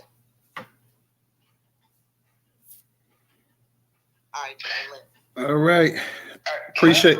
Wait. Hold on for a second. I'm not even sure who's speaking. Like, who's just said that? I couldn't hear. Okay, put your hand. Super Sean. Okay, Super Sean, you gotta put your hand up. We're gonna get to you. We're gonna get you one of the new speakers, so we're gonna get to you. And I'm pretty sure that there's quite a few of y'all that want to say something after hearing that as well, too. So let's go ahead and we're gonna move it around. And we got Mr. Engaging. Then we got Paco, and then we're gonna get to you, Super Sean. So go ahead and just be patient, and we're gonna go ahead and get to them, and then we'll get to you. So go ahead, Mr. Engaging. I didn't know they're gonna punch down on the brothers today, man. Because I look at it's a twofold situation. You got like Serena Williams running around with a white man, a low class white man. You dig what I'm saying? You got that other fat woman running around with that white man. You dig? So hey, they call Tom Hanks' son hot and that nigga homeless, yo. No, So like this is like what I'm getting at is that some of our sisters, we need to really, really ease up on our brothers. If you really want them to come home, just ease up a little bit. Don't come at it so hard like that. Because right now, a lot of people see the hypocrisy, and that's the reason why some brothers is just not sticking around. I might not agree with them, but I understand the sentiment. I can't ignore the reality of the hypocrisy that and the double or triple standard that black men are put on. And then again, you guys are looking at the few of black men that they outside the box, when majority of us do marry black women. So I really think that this situation is like a cap to attack black men, as always. And we need, like, regardless, the sisters, they said that they want support regardless from black men. Black men want support too, regardless. It doesn't matter who they date, quote unquote, per se. So, I just think what's good for the goose is good for the gander, and I think we need to be more realistic about our survival, and understand that it's a team sport, not an individual sport. And we got a lot of people just going for the gold on their own, but not going for the gold for their whole squad. And I'm gonna leave it like that. All right. Mr. Engagement, appreciate that. Let me get to you, Paco. We're going to go ahead and get to you. Go ahead and unmute your mic. Thank you. I wanted to make a few comments to something that that Queen B had stated earlier when she was referring to the white women not being anything special. I guess the basic Becky, I guess if you want to call it that. I think what I wanted to draw attention to is that a lot of these white women, they are graded on a curve to where they're not held to the same standard as black women are, and part of this is because when these women, a lot of these women are fetishizing over black men, and so when you think of that, there's a certain level of worship that comes with that can, in some cases, boost the ego of an individual. But what we see is that the value of these black men isn't there, and so when shit hits the fan, a lot of these black men can find themselves in very compromising situations. I can say firsthand that I've never ever had a black woman hit me up in my inbox about trying to to get together, trying to figure out what I do for a living. But I can't count how many times I've had white women do that. And so I say all this to say they're picking them. So let's take that into consideration, that it's like you are this rich and successful black man, and proximity is so huge and it's so key in how people move. And if you have these white women who are purposely making it their business to find out where the Jonathan Majors of the world are going to be, and they are right there, and they are throwing themselves at them, it becomes something that's very convenient. Essentially, what I'm saying. So I don't agree with it, but I think that when black women speak of it, sometimes it comes across as if it's like a dig towards black women, but really it's more of a shame on behalf of white women to reduce black men to such a spectacle, and for a lot of black men to let it happen. But I think that because women's minds can be so oversimplified at times, and they're not taken seriously in terms to how methodical they can be in terms of how they move, that these women are being underestimated. And a lot of these black men are finding out on the back end of things what they really have gotten themselves into. That path of least resistance, so you thought, are that woman that seemed to be more interested in you than others. So you thought really was just fetishizing over you and look at you as being an opportunity to get from point A to point B. Yeah, she'll have those babies, and she will draw the she would draw that alimony, she would draw that child support, whatever she got to do, and then she would dip, and it's as if nothing has ever happened. So I think that the frustration is that these white women, they don't value black men. Because if you value a black man, you would never put a black man in a situation to where you can end up like Sandra Bland, like an Emmett Till, like all these other situations that we've seen. And I think if we're going to talk to our black men, we want to get them to understand that fetish and value are not the same thing. Worship and value are not the same thing. And so this feeling, this lust, this infatuation that a lot of white women have with black men, it fades. And it's still not a safe situation. It's dangerous. As I mentioned in my first time talking, that a white woman's tears are deadly when it comes to a black man. And there's not a lot you can do to overcome that. It will destroy your reputation. It can destroy your life. And I know people are trying to be optimistic, but I honestly don't think that Jonathan Majors will get to where he was going. And I'll end there. All right, appreciate it. Can I just say something real quick? Hold on real quick. To the brother who was talking to me. Real quick, hold on 1 second, Wilson, because we got a few hands up here. So let me go ahead, because we had somebody that was actually up here, Super Sean, and they were actually next, but I guess they must have lost connection as well too. Let me I'm gonna get back to you, Wilson. Let me go ahead and get to because I want to get to a couple of new speakers, and we'll get back around to you guys as well too. Let me get to let me see, who did you boycott, and let me get to Dark and Lovely, and then I'll come back around to everybody. I'm trying to let everybody get a chance to go ahead and speak as well too. So who did you boycott? Go ahead and unmute your mic. Yes, Lord. How you doing? To the host and the co-host and the rest of the family. Well, I sat there in the audience listening carefully and trying to gather my thoughts, looking back over my life experience. And then I heard the sister talking, and I knew I had to come up here and try to get my thoughts out.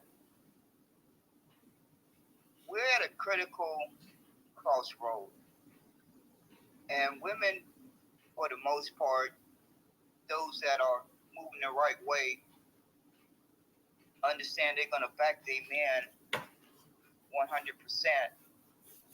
Even when the chips are down, they're going to take their side, and they're going to be on their side. We also are conscious of the fact, at least I can speak for myself, when I remember all those times when I was in the military and I see that women got given positions ahead of men sometimes.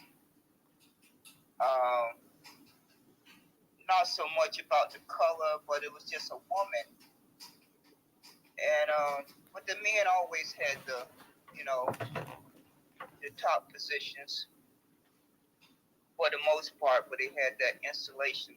where there was always enough women in between those at the very top and those at the bottom. So I came to the realization that a lot of doors got open for women that did not get open for men.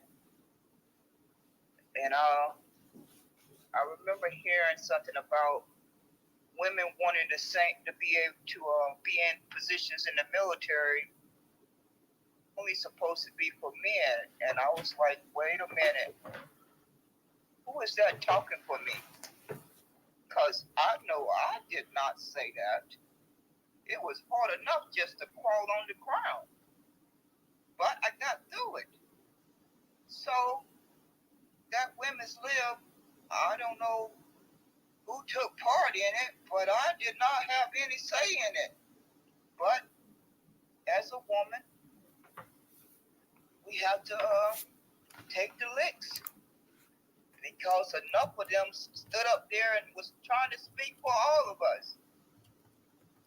That should have been a lesson that we can look back and learn from.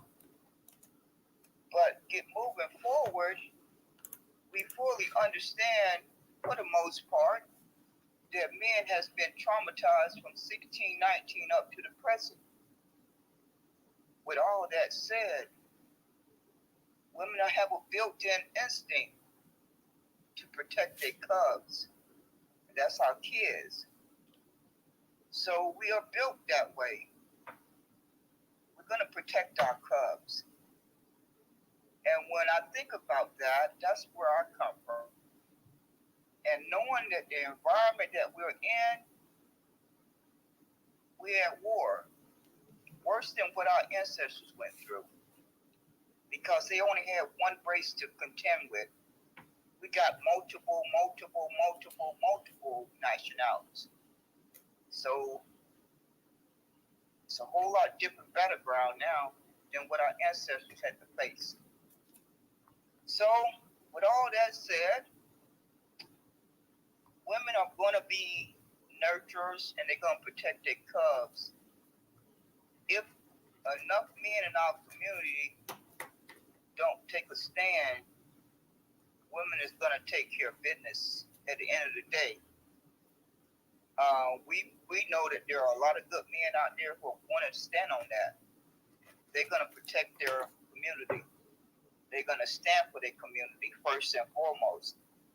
But then there's another percentage that are not doing that. And that poses a danger. The same way goes for both sides, women and men. But seeing that men is built differently, they have a more of a responsibility on their shoulders than women do. They're built different. They are the main target. So every chance they get to take one out, that means that a woman is going to have to step forward on the battle front lines. That's not going to be good, because once they get through the men, they know we're not going to be able to put up much of a fight. But some of us will. But yeah, so like the sister said, I have to say that that's where my perspective is at this point. I'm going to always support our men, but I'm going to take care of business at the end of the day. Thank you kindly. No problem. Thank you. We're going to go to Dark and Lovely. Dark and Lovely, go ahead and unmute your mic. Hey, good evening, family. Peace to the room, and thank you for letting me speak. I'm not going to make a public statement against Jonathan Makes Out Loud, because I'm just not going to do that. But as far as I'm concerned, it's too late in the game to not know what it is. Okay, so all this playing, he likes white women, that's what he likes, so let him deal with the consequences. This is what he chose, this is what he wants to do. Let him deal with the consequences. You understand what I'm saying? Both of my kids' fathers are deceased, and I still never gave up on black men. Okay, and since I have been doing this conscious thing, I stay black and just black, but now it's just black American. So no, do I really feel bad? No, I don't. No, I don't. I could care less what happens. And I'm saying this in a safe space with my people that I can express this to, but I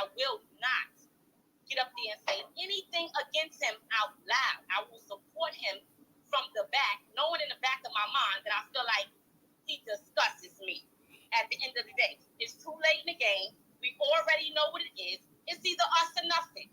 It's us or nothing. You understand what I'm saying? Anybody that don't support us, I really don't give a fuck about.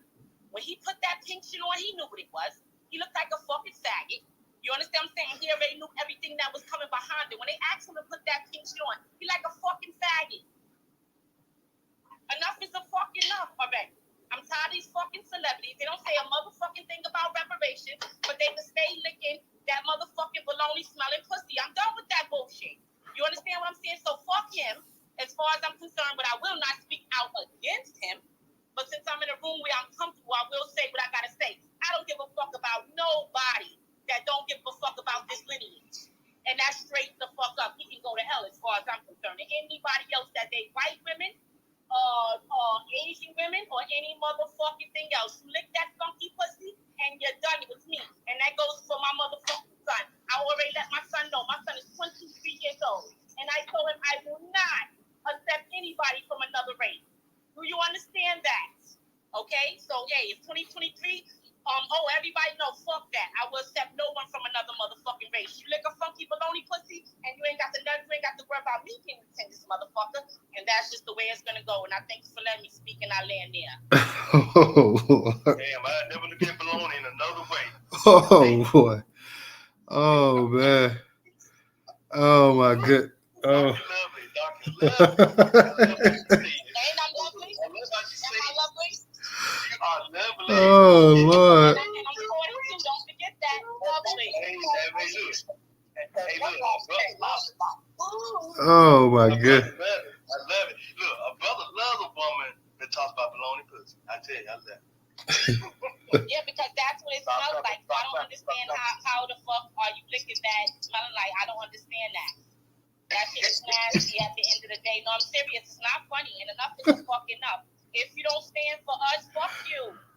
Okay, we are at a crossroads, and all these celebrities are aware of that bullshit. You think these people are not aware of everything we fighting for? They know that shit. They know what the fuck is going on. Fuck him and that white, flat-chested bitch. And if she took him down, good. He's a fucking faggot anyway. We don't want him on his side anyway. He's a faggot. That pink shit, he's a fucking faggot, and he looks disgusting. All right, sister. Yeah, you kind of going in on that one there. So Dark and Lovely came in with some heat tonight. All right, let's go ahead and get to my girl Rera as well too. Hey, thanks for the space, Newstoter. I just wanted to say something really quick. Risa Islam said something really powerful. I think it was a few years ago. He said that when a black man chooses, a wealthy black man chooses to date a white woman, he's not uplifting her. She's already uplifted. He said that like the form of love is when you take someone from this point and you raise them up and you elevate them to a different point. And so with any interracial, relationship, as far as white, man or women, when you take a white person and you uplift them, you're not really doing anything because they're already uplifted. He said that the true form of love is when you take someone who's not lifted and you lift them up, and of course, Dr. Frances Welsing, if you don't have nothing nice to say about your people, don't say nothing at all. She said that, when you hear other people talking about black people, you hear somebody talking about a black man, you don't agree. You don't say nothing. Don't say nothing. And then I'm going to give this example. I was working at Tesla, and there was this black man that I used to work with, and for some reason he went off on somebody. He went off on this Mexican dude. And so by the time I got back from work, everybody was mad at him. They was like, oh, then the Mexican dude came and told me, yeah, he did this. He yelled at me. He did this. I said, listen, he would not do something like that. I said, you must have really, really, really did something to him to make him do that. But I would not speak bad about him. I'm not, you know what I mean? I'm just not going to do that. I'm not going to give you what you want. I'm not going to show you that we're just so ununified, And so, that's just all I wanted to add, those two things, Risa Islam, talking about like what love really is, and it's not about just having someone, and I feel like a lot of people use the snow bunnies and the snowmen, as this way to not get in trouble, but clearly you're not gonna just get in trouble. You're gonna lose all your fucking money doing with them. So I'll land there. Thank you, Rira. I appreciate you, sister. I know Super Sean, you was having some issues before, but you back up here. So let me go ahead and let you get up in here as well real quick. So go ahead and unmute your mic, and then we're going to go ahead and get it back around the room to our other people. Thank you, bro. Yeah, man, I had to run out to the store, and I had my phone connected to my Wi-Fi, so it started acting ass. I'm going to give it a little... what I got to say is going to be based in my history, you know what I'm saying, as far as dealing with black women and this white structural piece of bullshit that America has going on. Okay, first off, I'm about to be 40 years old. You know, I've dated nothing but non-immigrant black Americans my entire life. You know what I'm saying? You sisters, I love and adore y'all with every fiber of my being. Let me put that out there first. But I'm not gonna condemn bro based off of a dumbass decision that he made to date outside the race. What I will say is he got fed the trick bag and he fell for it. And I hear a lot of the sentiment, I've heard a lot of the sentiment rather that has come across in this room, you know what I'm saying, and ultimately is speaking on, well, he decided to do this, he got what he deserved. Nah, it ain't about that. Regardless to whatever, however, or whatever you feel about the individual and his choices to date and sleep with whoever he chose to date and sleep with, he's still a black man. That'd be like me, and I've done it. That'd be like me, though, dating a woman that had been in a black woman, a black American woman, that had been in a previous relationship with a white dude or a Cambodian dude or a Guyanese dude, Nigerian dude, whatever, so on and so forth. You know, I'm not going to pass judgment on her. I'm going to pay attention to characteristics. We don't know what trials and tribulations that man went through throughout his life. We don't know why he's gone to the point of dating this white, honestly, ugly ass looking lady. You know what I'm saying? To me, she ugly as fuck. You know what I'm saying? But to him, she might be the apple of his eye. I don't fucking know. It's stupid to me. But I'm not passing judgment on him. What I will say is, we need to be more supportive of each other. You know what I'm saying? My ex-wife, all of her previous relationships was with white dudes. And although we are divorced, she still calls me to this day, and we've been divorced since 2010, and she tells me I was her best and most successful relationship. You know? And that level of just acknowledgement, she doesn't know it. Well, I'm sure she does know it because I've told her. Actually, she doesn't know it. Because although I do tell her this, you know, I mean, the communication disconnect between men and women is something that's real. I tell her every time she says that to me that I am 100% supportive, supportive and appreciative of her, or even just putting that piece of info on me. What has happened in the black community, as far as I can see, is we don't really feel each other anymore. You know, and I'm not saying that to say that we don't like each other or we don't have love for each other. We don't feel how each other, i.e. men towards women and women towards men, actually feel emotionally about each other. You know? And I mean, I may be the wrong person to say this, especially because I'm 40 and I've only been in 3 major relationships my whole life.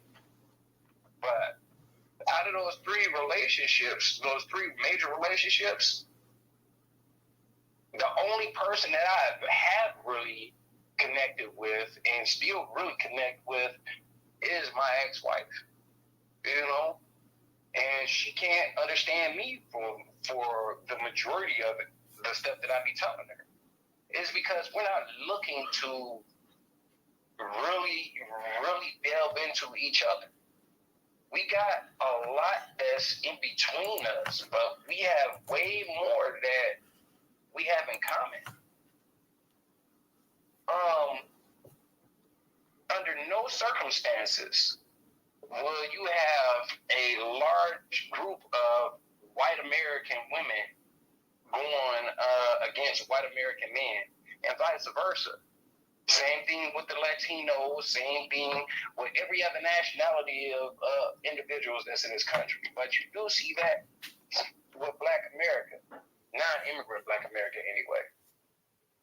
So the question with this, if you guys can understand this, what I'm saying, then the question will be, how is it that these other groups can stick together no matter what? You know what I'm saying? No matter if they sucking and fucking on somebody that's outside of their nationality or their lineage, they still understand the concept of their group. How is it that us as non-immigrant Black Americans can't understand this? We got to find our way back to each other. And like, for real, it's going to get to a detrimental point to where we're forced to, because in the incoming years, I mean, I'm a vet. I see where the political climate is moving. In the upcoming years, we already see how we're forced into third-class minority status. But in the up and coming years, we're going to be pushed to fourth, fifth, and sixth-class minority status. And then who are we going to have to speak for us? Our politicians aren't doing it. Majority of them aren't even Black American. Well, not immigrant Black American anyway. Who's going to speak for us? And who's going to stand up for us if we're not doing it ourselves? We got to get out of our own fucking way. We got to put some blinders on as far as our care and understanding towards other groups and solely focus on ourselves. You know? And I would like to, in closing, I would like to say to my non-immigrant Black American ladies in here, us men love and adore you. We're just looking for the same in return. And I'll close with that. Can I All right. something real fast, Newstoter, please? Who's that speaking? Who's that speaking? That's Dark and Lovely. Please, real quick. Okay, real quick, Dark and Lovely. Okay, hold on. Hey, hold on real quick, sister. Because of the space, y'all be careful about dropping those F bombs. You talking about the gay community, because they will shut this space down. So let me just put that out there. But go ahead. We are finding our way back to each other, brother. We are working hard every single day on this app, finding our way back to each other. The only reason I'm on Twitter is for the uplifting of my people. I don't give a fuck about social media. I don't even play on Twitter, Facebook, none of that. I can go days without this. We only on here for one reason. You understand? But we don't have a lot of time. So you either get with the program and hurry up and come on this side. But no, will we tolerate people that's dragging their heels and want to fuck 5 white bitches and get locked up for 5 white bitches, and then we wait on them? No, we're not waiting on you, brother. You either hurry the fuck up and come on to this side, or you can get the fuck on and do what the fuck you do. Okay? So, what's his name? What he gonna do? Because enough is enough. We don't have no time. You either come on all the way to this side, because we are here. Sarika's having mixes. People are having mixes trying to bring Black Americans together. I have introduced a couple of people on this app together. You either hurry up and come to what we're trying to do, or you can get the fuck on. You understand what I'm saying?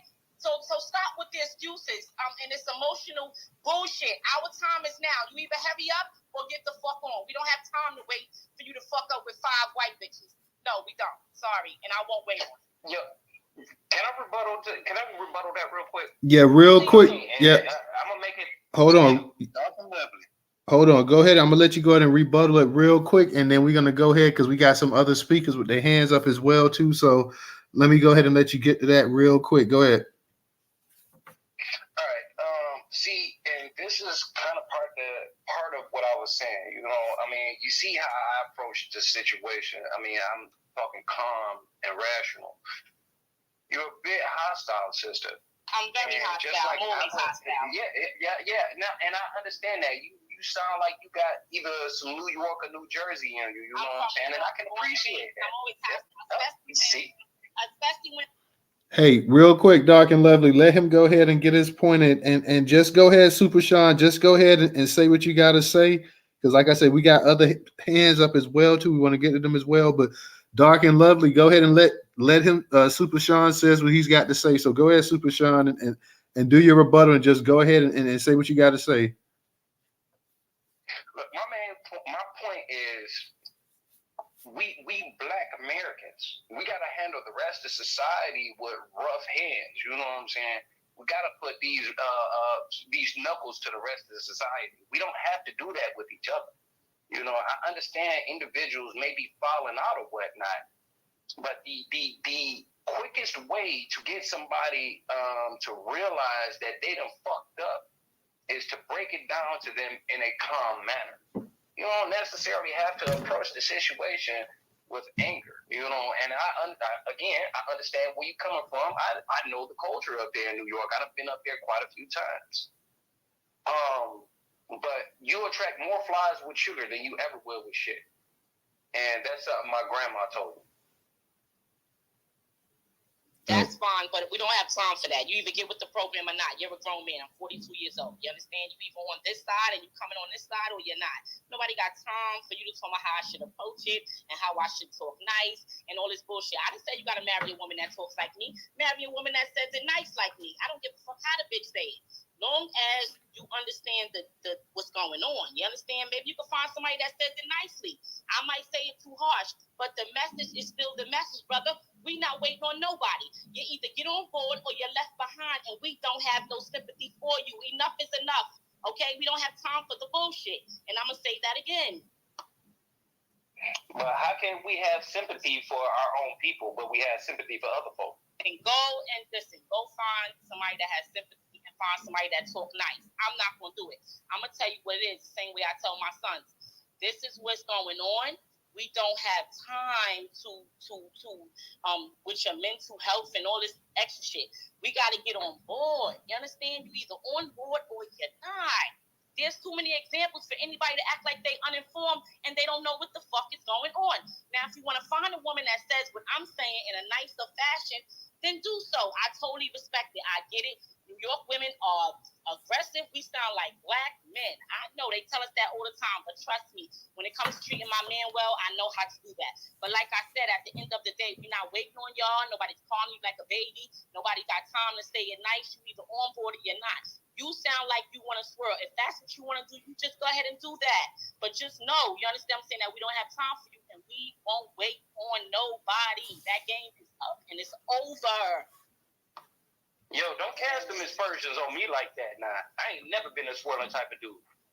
Okay, I appreciate y'all back and forth, and y'all got good dialogue going on. But we gonna move on to the next speakers with their hands up as well too, because I want to let everybody get their chance to come back up and get it in as well too. So y'all just stay up here. Y'all can still talk or whatever. Just put your hands back up, but we're gonna move it back around the room real quick as well too. Let me go ahead and get to original. Original, you had your hand up. Did you still want to speak, or are you cool?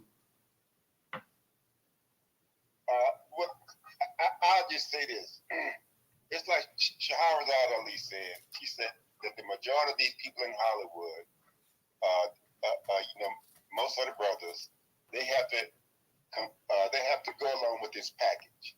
And that package, if they want to move around in Hollywood, is that they have to go out and date and marry Becky. And so she talked about that, and she talked about how she started to look at this, and she started seeing this pattern going on, that the majority of these black men that are successful in Hollywood, they are, wrapped up with these white women. And she talked about that, and she also talked about how there was once where I think she said she was in Florida, and she said that she noticed how they were making it was the Urban League. They was making all this praise about this housing project that was opened up for single women with children. And she was like, okay, but what about the fathers? See, their whole process is to eliminate, remove the black man from the situation. And she said, well, don't families need fathers? And if you look back, you'll see how they've always promoted these things. They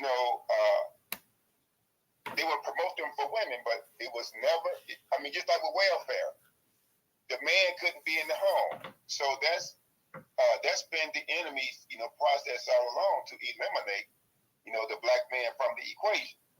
I just land with that. I just want to throw it in there. Let me add this part right here too, because I understand what Dark and Lovely was saying. What she's saying though, even though I believe she's saying that it's jacked up what happened to Jonathan Majors.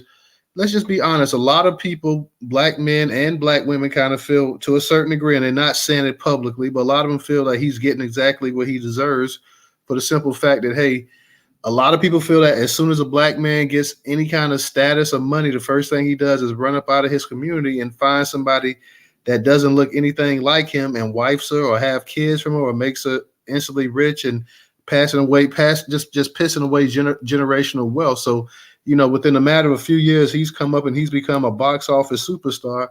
But, he has a white girl in his arms. So I understand exactly what Dark and Lovely saying, because and it's a number of black women in this space that feel the same way too. They're not going to come out here and say it, but a number of them feel that same way as well too. And a lot of them feel that, hey. And respectfully, Newstoter, we've seen this so many times. How are they not well informed by now to what the game is? Like, come on, it's old and tired. Yeah.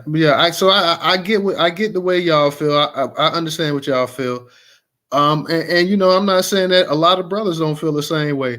Only thing I think that some of the brothers are saying, and some of the sisters as well too, are saying that, hey, yeah, we know what we're not standing by exactly his choice and a mate or whatever, but we're saying that, hey, he is getting railroaded, or he could possibly be getting railroaded, because like I say, we don't know the whole facts yet, and I'm sure that's going to come out or whatever, but you understand that, hey, you are playing with fire, dealing in certain relationships as well too. So we understand exactly what Dark and Lovely was saying. I understand what Super Sean was saying as well too.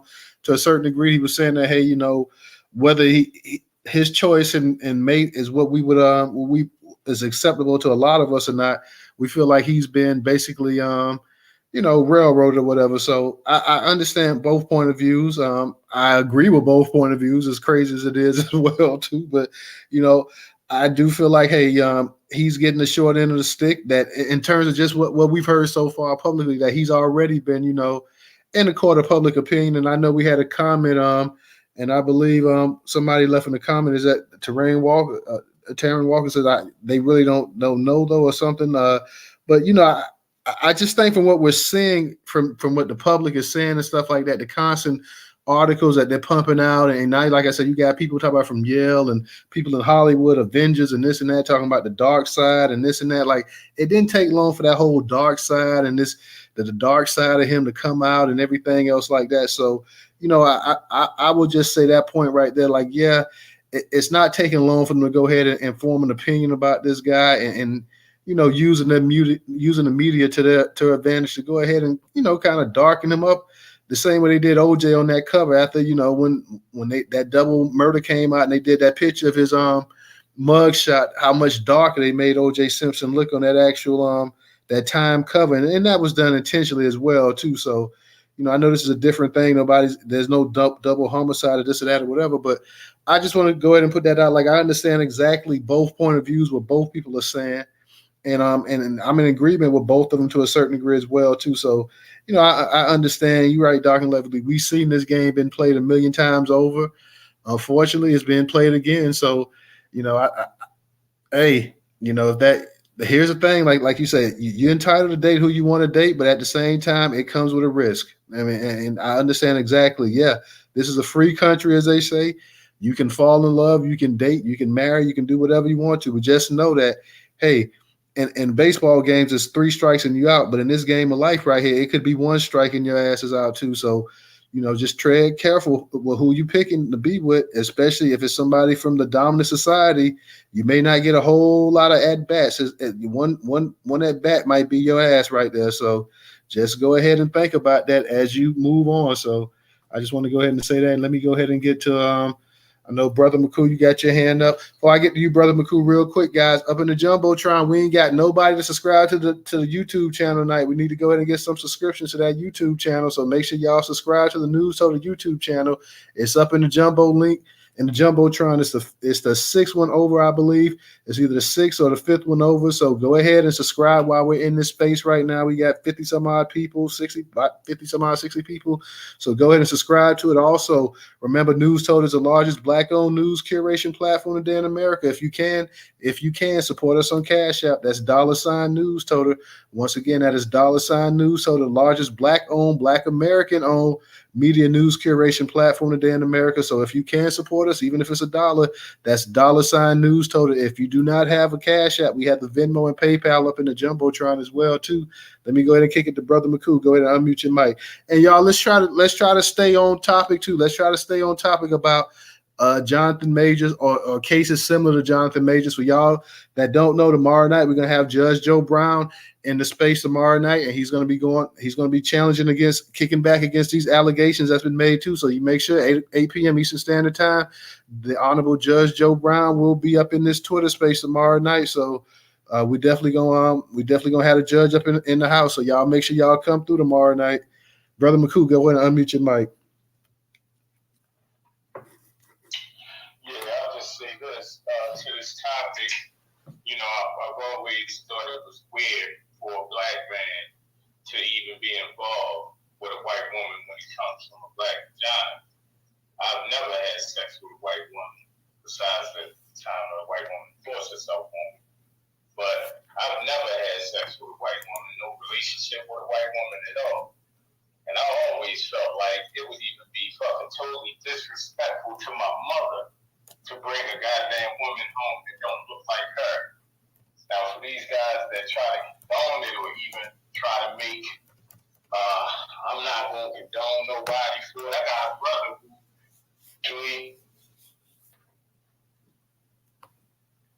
who Brother McCool, I think we lost you. You there? I know he may be driving. Let's see if he's driving. He went into the dark Vader matrix. Yeah, he. Hey, yo, I must say, can't no woman force herself on a man if that man is not completely under and inebriated. Well, I beg the difference on that. Now, you know, if a white woman come and throw some white pussy at you, and you kind of just sitting there in your chair, there you go. Is that happening? And that happened to me when I was in college. So yeah. My entire time in the military, white chicks was throwing pussy at me, and I was shooting them bitches down. Here, take a shot, get the fuck out my face. I don't understand that. Ain't no woman gonna give me no box that I don't want. And a white box at that, white box, Latino box, Spanish box, it could be fucking Zoloft box. I don't want it. So, I mean, that might be from a perspective of an older man now, but see, back when I was in college, I was 18 years old. So when a white bitch... Well, I was in the Army in my late teens, early 20s. Hey, I sure did. For all you sisters in here, I fucked the hell out of that damn white woman. That was my first one, too. Hey, real quick, man. Let's not get the sisters pissed off with you, because I'm not even trying to have this discussion talking about no banging, no Beckys or whatnot. Because we not trying to go down like memory lane with this shit here. Like, my bad. At least as a brother, I tell people the truth. Like Dr. Love down there be saying what's on her mind. I'm saying what's on my mind. Hey, I fucked the goddamn white woman. Shit, I was 18. Now, when I was in high school, I wouldn't fuck with one. And I held to that all the way through, right? Because my mom, you know, like most black mothers, she always instilled in me, don't fuck with them, right? That's how most black women would tell their sons. Hell, they even tell their daughters, don't fuck with them damn white boy. But now, you go off to college, you get caught up in, well, let's say you go to a predominantly white institution, right? And you're not going to be around a lot of black people. I was at Auburn University. Think about the percentage of us at that school, okay? Not many, right? Not many black women. And the black women that I did see at Auburn, hell, they were fucking white guys. There you go. So So let me just say this. With that being said, for me though, y'all, when I did this thing, now not like Brother Jonathan, because Brother Jonathan, I guess, is in love with this woman, right? I wasn't in love with the damn white bitch. She was just good pussy at the time. Yes. And I guess you could say it felt a little different. Something different. Now here I am at 47. I really could give a fuck about white pussy. I love black women. But yeah, at 18, shit, that's a different type of deal for a black dude. Some of your sons, when they go off to college, and I'm saying it to you sisters, right? So you hear me out. Your sons are gonna most likely try that shit out. You might not think so, but they gonna try that shit out. I'm telling you, it's going down. Real quick. Let me get back on topic here, man. Let me give a shout out to the crypto goddess. Thank you for your contribution on Cash App. Let me go ahead, Professor, because I don't want them getting upset with you. So let me go ahead and move this thing a little bit on, right? Let me go to Miss. I love you, sisters. I love you, man. I'm just telling y'all the story. That's all. I'm just telling y'all the story. Let me go ahead and go to Miss T. Miss T, go ahead and unmute your mic.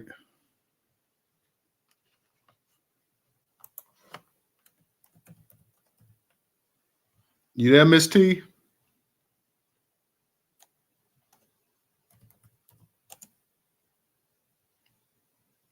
Okay, I'm sorry. I was another screen. But I think Sister Wellston wanted to respond to the young man. Did you still want to say something, Miss Wellston?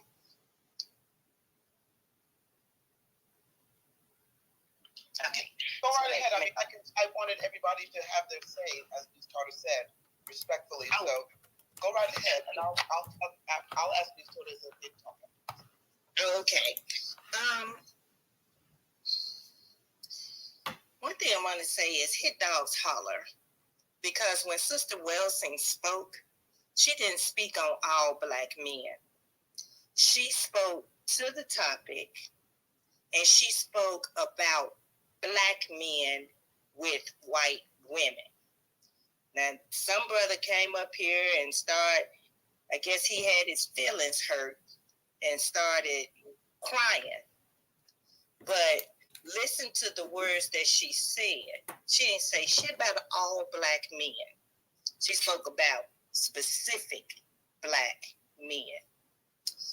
And the other young man that spoke, that said that women be in his inbox, I love what he said, because he told the truth. But all that glitters ain't gold. Everything that, there was another thing that people used to say, don't go for low hanging fruit. Aim for the first fruit.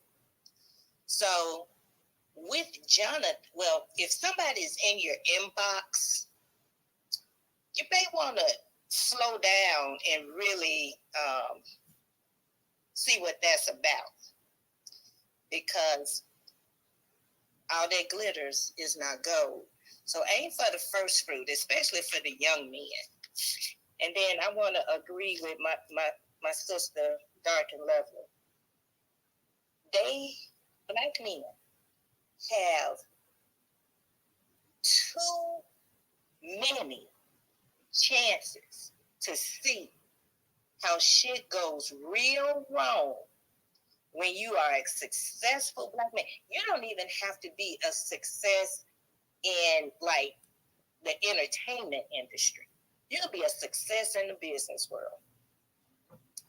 But you get with that descendant of a cave dweller, and your whole life could flash by you. And you wonder, how the hell did I get here?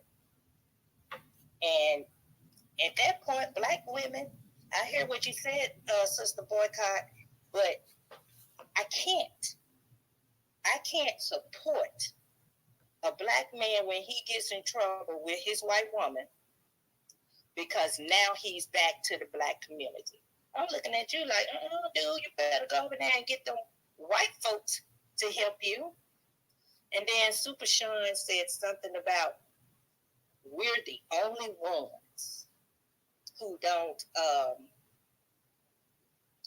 who go against our brothers or whatever. They kill white women when they get with black men. Asian parents, they are the most racist people on this earth. You can't even bring a white man home, and you damn sure better not bring a black one home. And you just must not know other cultures, because the Latinas, and with that, I land my plane. All right. Thank you. Appreciate that. Let me go ahead and get to Trouble. Trouble, go ahead and unmute you. Yeah, real quick, Trouble, before I get to you, let me get to L.A. Rob. He hadn't had a chance to speak. L.A. Rob, go ahead and unmute your mic real quick. I just wanted to be real quick because I'm driving. Okay, go ahead. I just wanted to respond back to Super Sean when he said that no other group of people, the same thing Ms. Teachers really just said, is no other group of people here can't connect with, their brothers and, their own people, like black men, black American men and black American men are so disengaged from each other. And I'm not disagreeing with that point, but I just also wanted to make the point that no other group of people, when you say especially the immigrant class, well, they haven't had 400 years of people fucking with them. They haven't had 400 plus years of people purposely trying to destroy and tear their relationships apart. No other group, not near an immigrant group, has had the American government purposely trying to separate or throw salt in the wounds or tear them apart the way that they have done the Black American Negro. They haven't done them like they've done us. But let their punk asses stay here long the fuck enough, and white America still feels the need to where there's an agenda for them to do so. Trust and believe they'll start the process of that after a period of time as well. So I don't want to be long-winded, but when we talk about these other groups in comparison to us, understand that no other group has went through what the fuck we have. There is no motherfucking comparison. And I'm going to land on that. Okay, since they addressed me on two different occasions just now. Okay, we got you coming up at the L.A. Rob, so we got you, bro. So hold on, because you and Dark and Lovely, y'all was going at it for a little minute, so we got to go ahead. This is the thing here about the spaces, y'all, and I know sometimes people address people and stuff like that, but we just can't focus on one or two speakers. We got to go ahead and move it around. So we'll get to you, Super Sean. I know you've been addressed and whatnot. You'll get your chance after L.A. Rob comes you next, so you'll go ahead and get your chance. And y'all need to hurry up with these stories. I need to tell you about my Latino chick I got with in college too.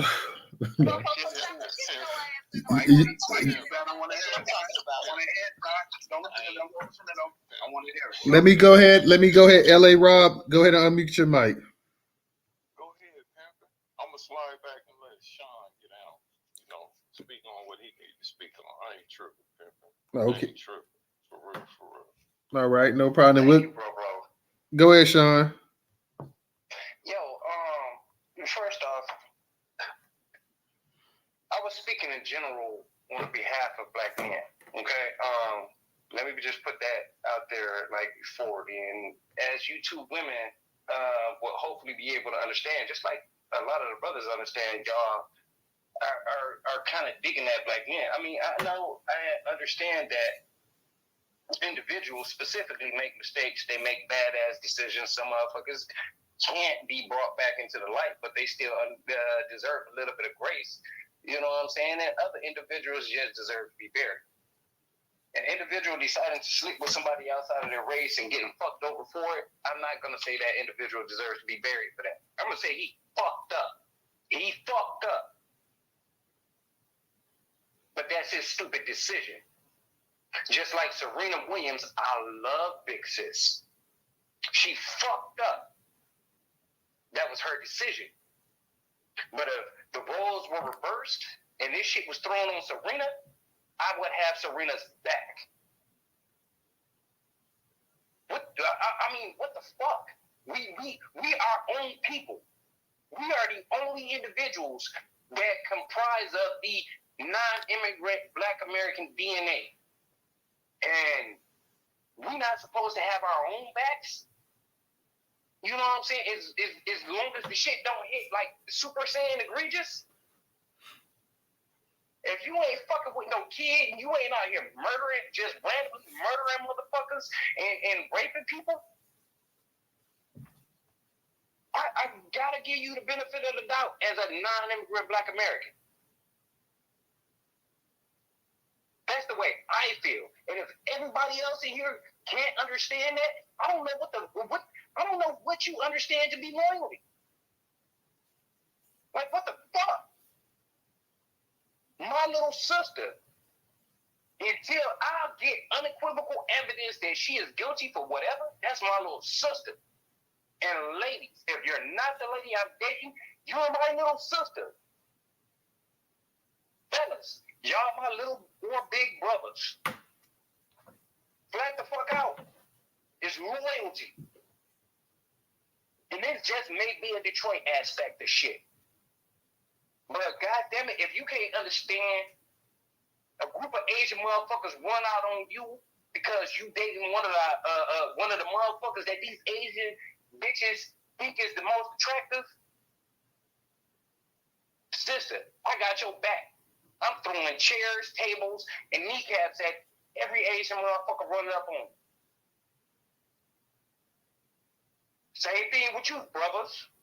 I'm throwing chairs, tables, and kneecaps at everybody when it comes to mine. But if y'all can't understand that and y'all can't get down with that, I don't know what the fuck to tell y'all. That's some whack ass shit. That's some weak ass shit. I care about my people first.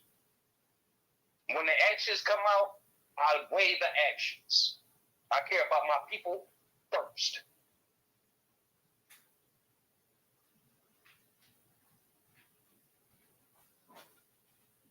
Oh, and I land at that. All right, let me go ahead and go to L.A. Rob. L.A. Rob, go ahead and unmute your mic. Good evening to kings and queens. I'm going to piggyback off what the young lady down here, Trouble from Birth, said. What she said toward the end about these clear folks picking a race, they done picked the race. They done picked the Mexicans. Because the essays was they was real friendly back in the 70s. That was when I was born. Real friendly. And they didn't have no pressure. But the more that came over here, you know what I'm saying? They different. It's different. I'm at the crib now, caring for my mom. And I see it. You know what I'm saying? My mama always told me this, growing up. You know, if she don't comb her hair and look like me, don't bring that motherfucker in this house. So I already knew what it was. Yeah, I dated 2 essays. You know what I'm saying? That was shit. I was out her house. But shit, I always knew that if I had a daughter, she wasn't going to be able to teach my daughter how to be a black lady. And I damn sure can't do it. You know what I'm saying? And, you know, I'm finna slide on brothers. Don't fall for the dope babies. We know the sisters is not having broke babies. They making love to us and everything. I went to University of Santa Barbara and Snow Bunnies was at. But I don't want no dope baby. I can make love to my life. And I'm gonna slide on that.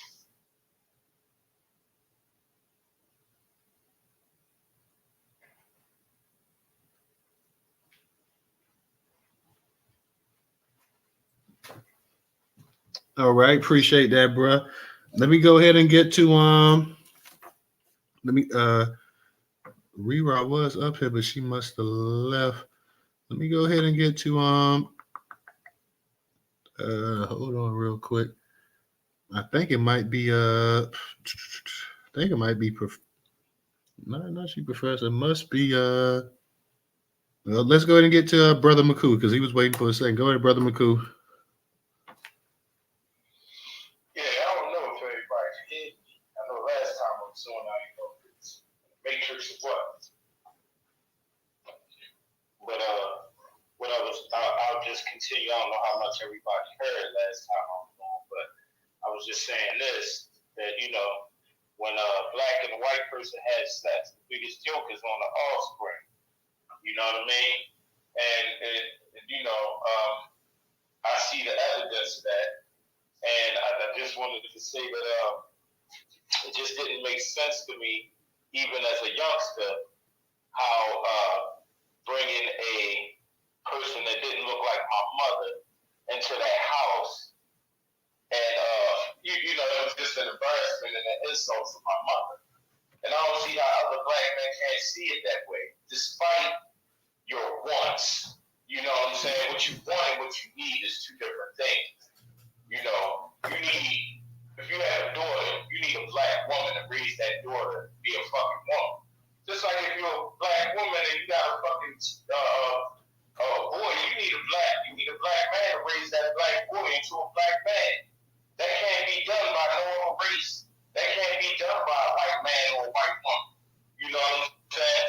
And it never made sense to me to even want to lay with my historical enemy. Whole time I'm laying here plugging you, I'm thinking about how your great grandfather was plugging my grandmother.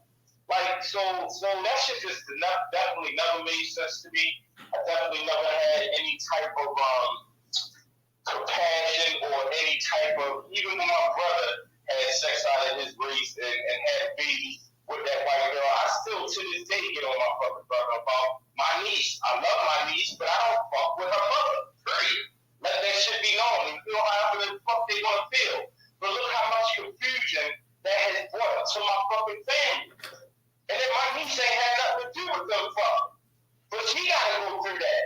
You know what I'm saying? I think we need to fucking think, not even just we need to think, but not think without fixing our pussy. And get our fucking feelings out of this shit. You know what I'm saying? I hear everybody getting emotional and rightfully so.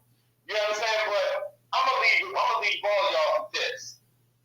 White women are the biggest racists in the fucking world. They breed racism. So if you are a black man and you consider sleeping with a white woman, you're a fucking enemy to me. Vice versa. I don't have no fucking love for no fucking black female or no black male that want to sleep with your fucking enemy. Because if you sleep with your enemy, you'll kill me. I ain't your motherfucking brother if you want to sleep with your fucking enemy. And I don't have no tolerance for that. About how everybody feel about it. Because it ain't even about feelings with me. It's about fucking survival. We are at war. These motherfuckers had remains from moves fucking victims from 1985 that they just released fucking last year. These soldiers about. Fucking November, 20 years. What the fuck you want to do with remains for 20 years?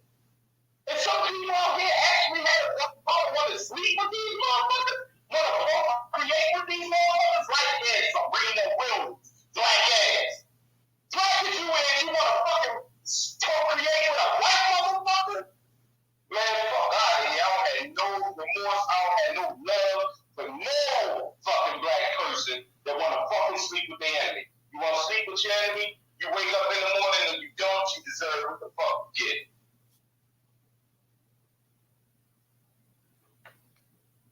Well, goddamn, I didn't think about it on that level. Alrighty. So let me go ahead and get to I'm gonna get to Dark and Lovely, and then I'm gonna go ahead and get to you, Mr. Engaging. Go ahead, Dark and Lovely. I just wanted to say that I have your back to the fullest in front of everybody. What I was speaking on is when it's what's in the back of my mind and how I really feel. And let's be clear, that's what makes me the angriest. Because I gotta sit here, have your back, do all of this, go hard for you. You understand what I'm saying? And knowing that you out of fucking line. So that's what I wanted to say. And that's what hurts me the most and makes me the angriest. The fact I didn't speak on Jonathan Majors. I would never speak out against him. I ain't sit there and speak for him either. You can go through my whole timeline. I don't have a word on him. Nothing. Because I already know once he dressed in that pink, I already knew what it was hit for. I already knew the white bitch was coming next with the flat chest. Because now that she has the flat chest, now I'm wondering, you know what I'm saying? Okay, you had on the pink, I thought you liked the men. But once I saw you with the white bitch with the flat chest, I knew you like men. You like that, whatever you're doing, you're doing too much. So I would never speak out against, ever. You can't go through my timeline and find me speaking out against black men. But I won't speak out for your bullshit either. I'm just not gonna do that. So while it might sound like I'm against him, no. I will go to the end of the earth and protect him from white supremacy every time they bring him up. I'm gonna go hard. Fuck y'all. Because that's how I feel. I can explain nothing to them. Fuck them is how I feel at this point. But I'm gonna leave it at that before they turn us off. But I'm not, in the back of my mind, come on now. Enough is a fuck enough. You already know the game. You already know what it is. You know the gameplay. You know what they're going to do to you. White supremacy don't change they fucking feathers. They do the same shit over and over. So now it's like, damn, if that's what you like, then go ahead. You know what I'm saying? And do your thing. And like I said, that goes for my children. I tell you, you like the white bitch, then you be ready for everything that the white bitch come with, okay? And that's it. So I just want to leave that there, but I always have black men back. All right, thank you, Dog and Lovely. Let me get to because Wilson, I know you was waiting too, so go ahead, Wilson, and unmute your mic. Oh, hi. Well, listen, all I want to say is, thank you, Miss T, because like I said, I never generalized. I was just speaking on specific black men who, I don't know what it is, but like these black professors of African and Black American studies, if you dig deep behind their personal life, they all married to a white woman too, and all that nonsense. Anyway, at the end of the day, it was specifically to those men. I love black men. The greatest black man in my life was my father, and the way he treated his wife, my mother, and his kids when things were down back in 1973 and business was down for a specific reason. I knew that black man for 2 weeks did not eat to put food on the table for his children while his wife he was putting through school. That's the black man whose loins I came from. I know the power of love from a black man, and that's why, like Dark and Lovely and all the other sisters in here, we get very frustrated with you men, black men, when you're off code, when you're not doing the things that is going to push the trajectory of our future together forward. Having said that, I think I'm done with that. I want to say to my fellow New Yorker, Dark and Lovely, you are amazing, and to Miss T, thank you so much, and also to the sister, who did you boycott today? And then there's a beautiful woman in here who I know personally down here, Deluxe. This is a beautiful sister that I met at the Reparations March in D.C. She's married, 2 children in college. She's a beautiful black husband, and it's a beautiful family. And that's all I know. And like I said, I stand on my square. I am not with our men and these white women. And I don't support it. Like Dark and Lovely, I'm not going to be out publicly, giving a white person's orgasm by talking down in public. But in this space, I'm going to say what I have to say. Because if I can't feel comfortable saying what I have to say amongst you all, then we don't even need to have this room. Okay? I want to thank everybody for allowing me to speak. I just appreciate each and every one of you. And, can say, maybe this is TMI, I've never slept with a white man or never slept with a non-black man at all. So I'm very proud of that because I love my black men. Way to go, sister. Way to go. Way to go. Look, I tell you, sister, look, it's just like me being Pookie, right? I just felt the shit was calling me, just kept calling me. White pussy was calling me when I was 18 years old. All right, yeah, okay, yeah. Yeah. I went to predominantly white college, and honey, I was able to find those fine-ass black men to be with. So believe me, they're out there, and they're there. You just have to want it, and there were white men that love me, but you know what? It's just not. It's something in it's just in my spirit. I I can't do it. I can't do it. I can't. So, I will land with that. Thank you so much for allowing me to speak. Okay. I'm going to drop real quick. Wait a minute. Hold on. The guy was Serena Williams. Let me tell you something. She tried. I mean, she was dating a lot of brothers. She was dating Amari Stoudemire. She was dating Common. She was dating brothers. She was dating brothers that give up on her. Ray Race. She ain't do good enough, sis. Those all thug niggas know. See that? I'm just saying. Hey, real quick, because hold on real quick, because I know Rerod, she was trying to get back up here, so I'm going to drop one of our speakers down so we can get her up here, because we're not going to keep the down if you want to, Newstoter. No, you can drop me, Newstoter, but you're going to let Professor just be nasty all night? Or, I mean... I don't know what Professor talking about tonight. Get a roll, y'all. Get a roll, y'all. You know what I'm saying? Hold on, let me get Rerod up here real quick, because she was trying to come up here for a minute, so let me get her up here. Can I speak while you get her up there, brother? Go ahead. Okay, yeah. I want to say something that might be a little controversial, but it's something that needs to be said. When you had that Chad Wheeler guy that was beating the snot out of that black woman, right? There was a lot of brothers who knew that shit was wrong and called that shit out. Yeah, we might have called that woman a swirler. Yeah, we might have made jokes about it. But we know what was right and what was wrong was wrong. And we still stood for that woman and still stood for that situation. I see it very disingenuous when the shoe's on the other foot. I'm hearing how the sisters in the space that's really going to lead these brothers out to dry, knowing that these behaviors can affect our own co-brothers. That's why I'm bringing that up, that we should be defensive of every little situation. Even if they're wrong or right, still be petty about it. Because it's still a black life at the end of the day. It's still a Negro person at the end of the day.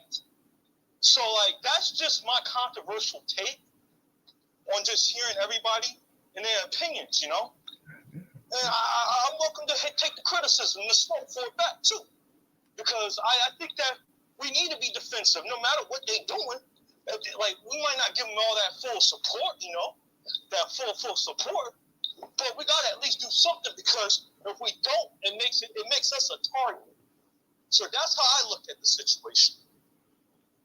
All right, appreciate that, Mr. Engage. And the last three speakers for the night. So anybody else that's trying to come up, we cutting it off right there. The last three speakers, we're gonna go Trouble, Reraw, and then Miss T. I'll let you come up here, but we're not doing any more speakers for the night. So that's gonna be it for the night. So go ahead, Trouble. Okay, so I'll start off like this here. I want the brothers to understand. Generally, I'm the type of person where I try to see all sides of the situation.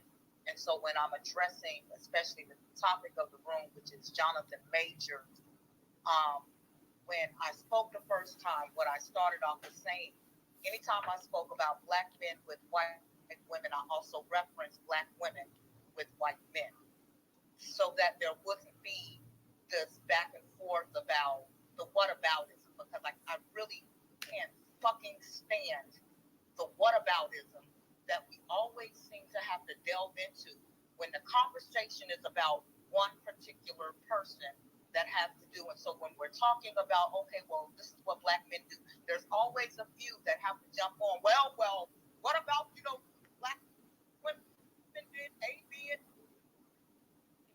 I don't know. Can y'all hear me? Because it said my connection was lost. Yeah, go ahead. We can hear you. It was like it was kind of coming in and out, but go ahead.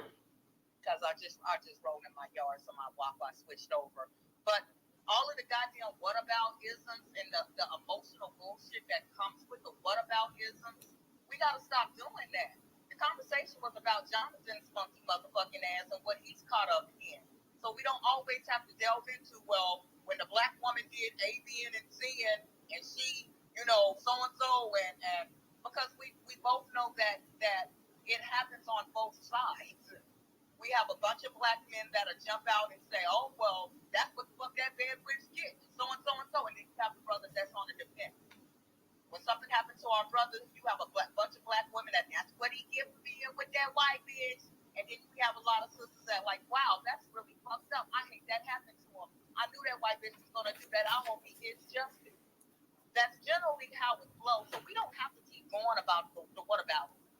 But what I want to end on is because I don't want the brother, the Super Sean, Superfly Super Sean, to feel like he was being attacked. I wasn't attacking brother. My thing is there's and I get it, a lot of brothers want the women who, you know, you want us women to come on and you want us to talk soft and you want us to, be that makes you feel like you're being respected, when you come on like really soft spoken. And there are sometimes when I talk soft and there are sometimes when I get passionate. No, we just want you to make us feel good. There's I know we just want you to make us feel good. When you holler. Hey, everybody be quiet and let her finish up, please. Go ahead, Trouble. Yeah, let me finish up because Newstoter, though I'm kind of long-winded, but I'm a... You there, Trouble? Hey, Trouble, can you hear us? She must have. Can you hear us? Yeah, I can hear you. Can you hear me? Yeah, you had blacked out for a second, but go ahead. Oh, okay. It might have switched to my Wi-Fi inside the house. So, Newstoter, no, I'm a little long-winded, so let me go ahead and wrap it up. That's why he told y'all to be quiet so I can finish up if you want me to hurt any help. But listen, there's sometimes when I come on and I'm talking soft, and there's sometimes when I come on I get passionate and I talk a lot of shit. I'm gonna stand on that because that's what I do. But I don't want you to feel like I was attacking you specifically. Just reiterating what you were saying about our people, and just when we get on that subject, when I start talking about what all white people have done to us, some people collectively, I get a little bit passionate, so I talk a little bit harder. So whether I talk soft or whether I talk hard, both times y'all understand what the fuck I'm saying. At the end of the day, you brothers, you want to be loved. Us black women, we want to love you.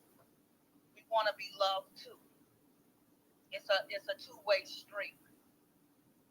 And as long as we are in the space and in the era of where we're understanding that and we're trying to get some understanding. I'm a mother of 4 black males, and yes, two of them are getting ready to go to college. You think I don't have that fear of them getting up there and meeting up with some pinto I done told them not to fucking bring home? Because like Professor said, they're gonna be throwing that little stank ass baloney smelling putty. But they already goddamn know what with mama rolled up on Is it pride? I take it with my sisters. So Professor, I'm gonna need you to go stand your ass in the goddamn corner for a couple of days on one motherfucking foot and don't touch the goddamn wall because you're nasty. I love y'all. Y'all have a good evening, and I'll land my plane. All right. Bologna! It smells like bologna. Hey, by the way, Trouble, thank you so much, sister. By the way, sisters, I love it when you holler and scream. See, I don't mind it. I love that passion y'all bring. This brother here say, scream as loud as you want to up in here or whenever, okay? Shut up, you like bologna. All right.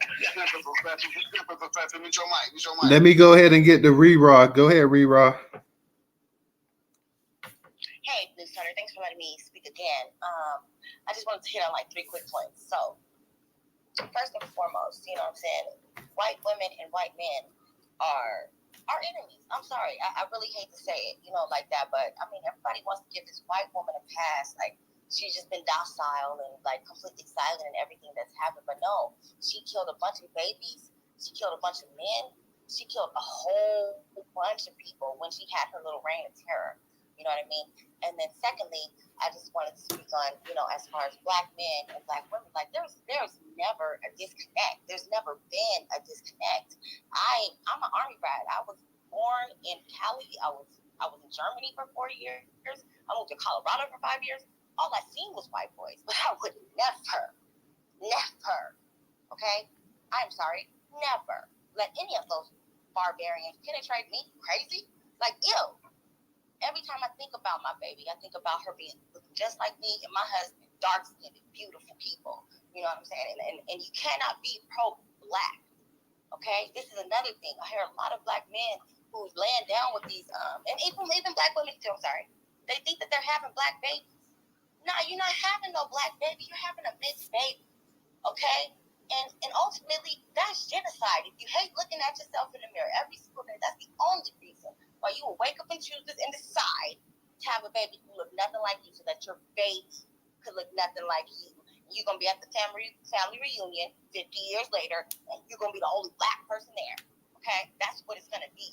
You cannot be pro-black and not have black babies. You cannot be pro-black and not support black businesses. You cannot be pro-black and not about the Black Power movement. That's it, you know. And I'm not trying to go in or nothing like that, you know, Professor. Whatever you sipping on, I like some, you know what I'm saying. But that's all I have to say, you know what I'm saying. But also, okay, this is the last thing.